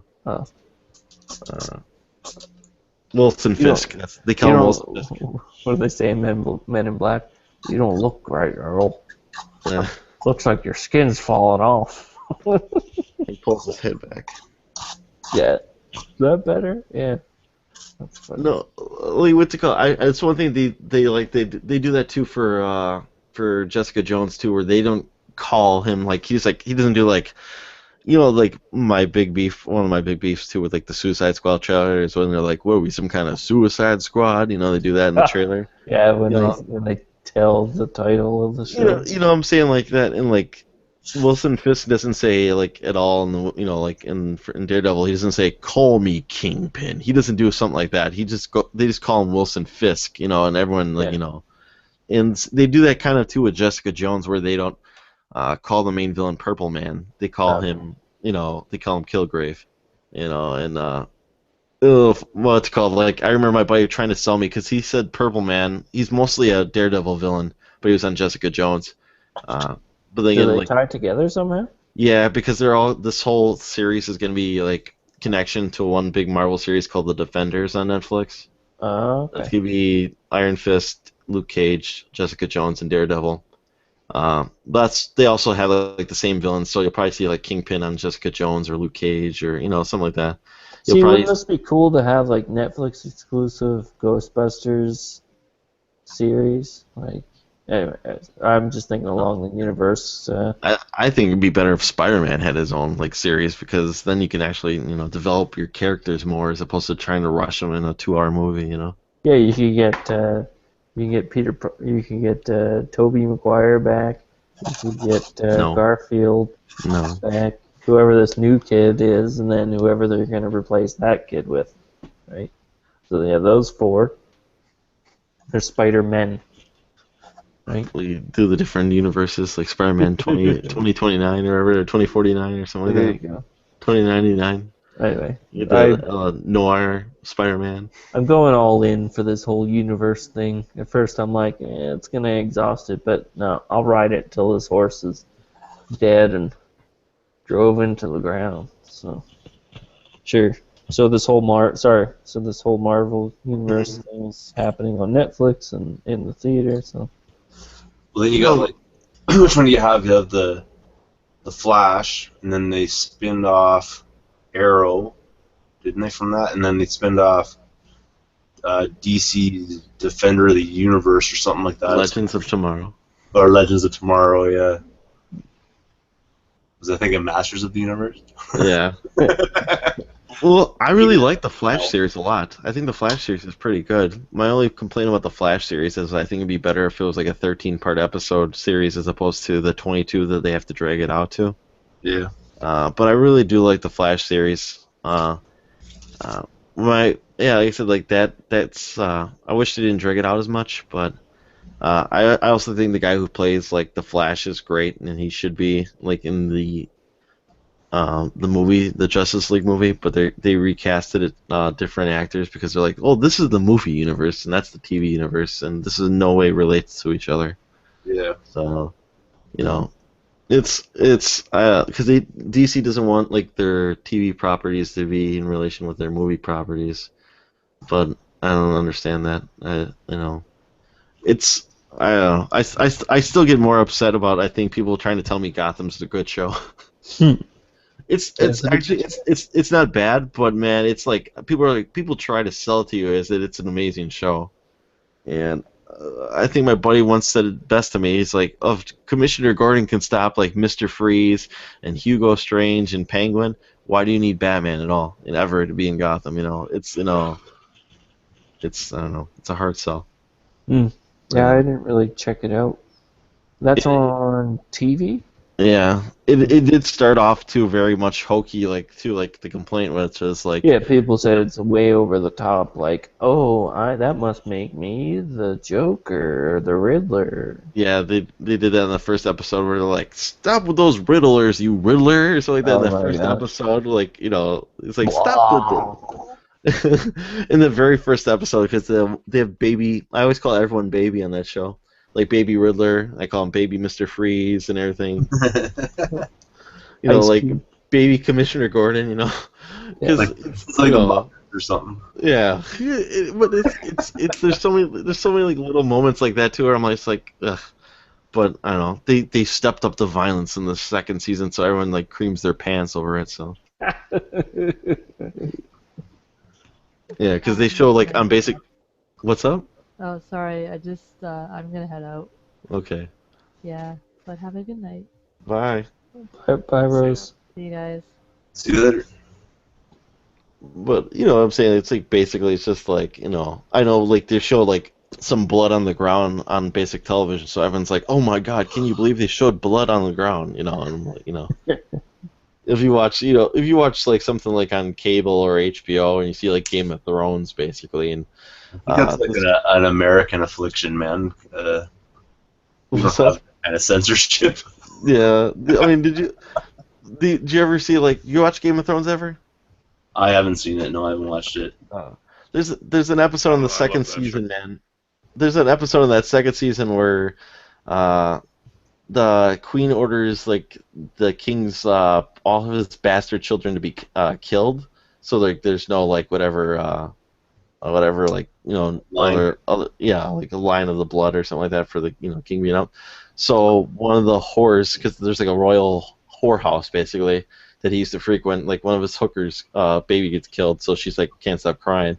So they show a scene too on there where this one guy is like watching over the whorehouse, the brothel, and these girls are all working all these guys basically, and they show them like just getting reamed by these dudes and banged and everything, and else. And this one guy comes out, he's like, "This whore won't stop crying," and what's it called? He sees this one whore come out with like cum on her face basically, and he's like, "Hold on," and he takes like a handkerchief off and he wipes the cum off her face, and he's like, "Here you go, this is a fresh whore for you," and like guy starts making out with her. It's like it's like you see that on television. I'm like, yeah, I can't go back to basic television anymore. I can't. It's like once you go that that route, you're like, yeah, this is just way ahead of where you're at, buddy. No. What? That was Game of Thrones? Yeah. Oh, nice. Yeah. Highly recommended. Back in like a month. Mm-hmm. Yeah, it's basically like really Lord. Good. I mean, if you haven't read the books, I would. Yeah. I was gonna say it's basically just like Lord of the. It's like Lord of the Rings, but like rated R or something like that. So I feel like that, It's got everything. It's got zombies. It's got dragons. It's got so much nudity. It's got beheadings. It's up there. Like, is it just that it's so excessive that people find it entertaining? Like, what's the? I think the acting is generally fine though too. The acting is pretty good, I think too. It's a really good character drama on top of it, because it's so much about this power struggle between all these different families, and seeing how these it's almost like a game of chess on top of it. Like there's just. Is it kind of like is there much like care for the characters, or is it just kind of like a whodunit, like a Clue kind of who's gonna come out on top scenario? They do a lot of things where they try to build up the characters, and then what's called like when you're least expecting it, someone's gonna die basically too. They do a lot of that stuff. Okay. So we're like, no, not now, and they take them away from you basically. So there's like a lot of like heartache like that, I guess if you will, or something like that. Yeah, and it starts with the pilot. I mean, the end of the pilot is, if you don't know what's coming, like when that first shoe drops, it kind of sets in motion everything else that ends up happening in that series, and it's it's if you like I said, if you have a lot of time, the books are great, and you can get in before this whole series is done. But the series is at that point now in season 6 where it's gonna eclipse where we're at with the books, so it's gonna do this branching path thing for a bit and eventually end up back where the books are intended to go, I think. Well, he's told. I heard George R. Martin told him, because he's still working on books number 6, because there's supposed to be 7 books, right? I think it's supposed to be 7 books, and he's almost done with. I heard a rumor that. Yeah, that's the thing I don't get. So the guy's still writing the books. Yeah. They made a TV show kind of, I don't know, maybe prematurely if they are trying to base it off of good source material. That's what I don't get. Like, it's a weird. He's told them that he knows where to go. Basically, this is where to go, and this is where the story goes, basically, and he's just trying to fill in the cracks right now while writing the stories right now. So. Yeah. So I mean, is he involved in the show somehow? What's that? He's like a producer for it, so. He's produced. He's written some of the episodes. Some of the big, significant moment episodes have been his work. Interesting. And some of it's extremely loyal to the source material, and then yes, he has to. I mean, we kind of talked about cutting characters. This was earlier, but we talked about you can't just bring in every single character from the book. You kind of have to take some So it doesn't follow the book, or it does follow the book? Like they may have some other character carry out something that this additional character would have, but that's it's like The Walking Dead, because people that have read the comics would know everything, so they may make it different. Like different things are happening to different people, So we'd have probably some made-up character who has one line or something like that in the books or something like that. Probably have his line executed by the main character or something like that, probably, or something. I'm trying to think of a good example, but there are some situations where it's they could introduce that character, but they've only got 10 episodes a season, and so wasting minutes on introducing this guy so that he can do this action is not as easy as just having somebody who makes sense to still carry out the action do it. But I mean, that's adaptation for you when it comes to taking books into movies and all that. Some of the things don't fit together right or whatever. Mm-hmm. Yeah. It comes off really campy when it's made into a movie or a TV show.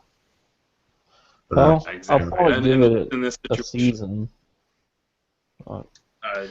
Give it a season. Unlike Ryan Fox, who only gave it 3 episodes. Yeah, you gotta at least give it the old 7-episode try, right? Yeah, that's the. I said 4, but it's called Mars thinks you need to do 7. Yeah. I usually give those kind of shows, and I say those kind where it kind of seems like it's a leading you on episode by episode show, like Lost. The ending of episode 4 is what hooked me, because I saw a death that I've never seen before on the end of episode 4, and I was like, you got me sold, because I'd never seen anything like this before ever, and it was awesome. Is it HBO or AMC? HBO. It was HBO, yeah. Yeah, so that's where they can get away with the boobies and all the other stuff. So that's I'd hate to just keep tuning back in because it's just the graphic or the excess. Everything. That doesn't hook me for a show, basically. As much as I like boobs and whatnot, that's something that I don't go see terrible movies just because there's boobs in it. Well, I don't mean just boobs, but I mean if it's just a show of excess, that's fine. But eventually get numb to that. I need some content. So. I'm not a fan at all of The Walking Dead. I don't know how anyone can watch that show, but I know it's the most watched show on television. That seems like a kind of, I don't know. Again, people are like, oh, it's character driven, and then it's it's not. Yeah, that one's totally character driven, man. Completely. It seems, I don't know. To me, those I can't get into the shows where they just lead me on. But the thing with Walking Dead is they just do the same thing every season. It's just, what I'm saying, it's, who they're going to kill off kind of thing? No, they go to one area and they think they're safe, and guess what? It's not safe at the end, and they have to move on to the next Yeah. place, basically. Well, And then, and you start to think that they don't really know how they're gonna end the series, right? and I think it's another problem too that they're only gone for 2 months and they come back with another 8 episodes, and then they're gone for another 2 months. It's like they don't go away. You know, that's the thing. No. And people love Walking Dead, but Oh, I mean, I'm in the minority. I know I am, but I also Well, don't. The actually, acting they're in the show. technically in the minority because if it was the majority, then everybody would be watching it. Well, you it know? seems like everyone watches it. It seems like it, but yeah, they still. Anyway, so I Troy, just don't think the acting is very good either, though. But that's just me. I know they killed off a lot of the bad actors, but to me, it's like I've been burnt, and I found myself laptop watching it more than really watching it. So Troy, what's your sale for? I don't know. I really enjoy it, man. I love the character development, and I think it's such a draw for it. Is like, you know, zombie flicks are like zombie flicks or whatever. And if you're expecting a zombie flick, then you don't want to watch The Walking Dead because it's a character-driven, like, and zombie backdrop kind of scenario, right? Like, it's more about character motivation than it is about zombies. Better, worse, or the same? People that are big zombie nuts don't really like it. People that like have no patience don't really like it. I like the combination of all those things put together, so I'm down with it. Is it better, worse, or the same as Lost? I never watched Lost. Okay. I love Lost. Lost was good. Lost was good to a point. But I think, and I know where you are going with that. I think Walking Dead is. I mean, I don't know that I would put it in the same boat as Lost because it's just entirely different. I get something different out of Walking Dead than I do with Lost. But both, you know, like you said, are extremely character driven. I think there was a stretch in seasons like 4 and 5 of Walking Dead where they started to just kind of go for the over the top, kind of the gross out kills. And the kill count was up higher, and it was, but just in a couple episodes this season, and I don't know, Troy, if you're caught up. I'm totally caught up, man. I watch it every Sunday. Okay. I have not watched this past Sunday, but a couple of weeks ago there was the return from the break. There was a stretch where they could have very much just shown a bunch of zombie kills, but they decided to show the characters, the action, and it was really like that stretch at the end of that episode really kind of, I was like, okay, I feel better about that. I feel like we're not just repeating that same cycle. Like I got something more out of that little bit than I had before. So that was pretty intense. I know what I'm talking about. Yeah. Or you? So yeah, I think both of you. I can see Fit, man. He's steady. Well, if anything, you should at least watch Breaking Bad, Canuck. Yeah, and that's why I'm pretty tentative now because I kind of feel like I've been burnt by those shows. You know, I watched Lost, I watched Heroes, and I've watched them for about 2.5 seasons, and I think that's all you got out of Heroes anyway. Yeah, 24. What other kind of shows are out there? Prison Break. It just, I think it feels a lot like a one-trick pony. Like that's basic television for you. That's basic television. You need to get on that, real stuff. I need to get some boobies and.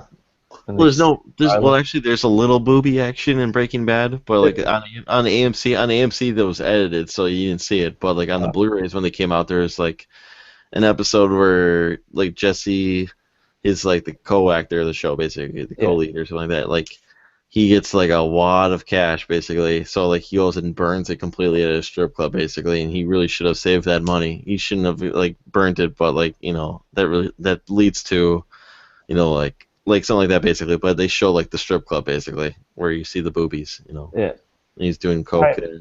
I just get, you get frustrated when you invest time into something and then they just kind of play you for the fool because Breaking Bad doesn't overstay its welcome. It's here and then it's gone basically. You know? Well, and I know that they write consistently throughout the seasons, which is nice, and apparently it ends really well, satisfying, which sounds good because Lost essentially seemed like they were trolling their own fans, right? Like, was this a dream or not? We don't know. It's like, what the hell were you doing? Like, you don't explain what it was purgatory. The science sounds were. You don't explain. They have more things that were unexplained than explained, and I get that. That's part of TV. Like, essentially, they just have to create a show that'll keep ratings going. But again, just don't piss me off. Like, I'm invested in the show, and then you just waste my time. So if you're gonna play me along, then I'll just not watch. So, Game of Thrones seems a little different. I just hope it's not just the same trick, just over the top with the excess of everything. But we'll see. I'll give it a season. I usually give it a season. And I usually like the first season. It's the shame. I really like the first season of Lost. I really like the first season of Heroes. 24, it's been a while. Prison Break, first season of Prison Break was good. Little campy acting, like they're not the best actors. But, yeah, and then after that, it's like, oh, okay, like, what are you going to do next? Oh, okay, you're going to break out of a different prison, or you're going to get lost on a different part of the island, and, this guy, or what's the next one? Heroes. Magically you healed yourself, and so Skylar's still walking around then. Okay, that makes sense. So yeah, it's kind of like the same sort of scenario for, have you guys watched The 100? I don't know what that is. It started off pretty decently, but now it's just like, it seems like it's just repeating itself over and over and over again. Yeah. So, I'll give Game of Thrones a try. I'll probably even give Walking Dead a try. It's at least on Netflix, so makes it easy. When I watched The Walking Dead, the whole first season had already played out, like, had come out, and I watched it back to back. Like, my wife went out of town, or she went down to the States to go shopping or something like that, and I was like at home alone. This was before my son was born, and I literally like put it on. Might have been like 4 o'clock in the afternoon, and I watched it like the whole first season back to back. Didn't stop. Nice. Yeah, and that's the best way to watch them over a week. So. All right, guys, I gotta head off for the night, man. It's pretty late by me, so. Yeah, it's getting to be 12. Yeah, it's almost 1 o'clock by me, so I'll talk to you guys later, man. I think everybody's at that time. All right. It's at 2 o'clock. Yeah. See ya. Good to talk to you guys. It's good talking to you guys. We'll end it here. All right. Good night. We'll see ya. See you later. Bye. Bye.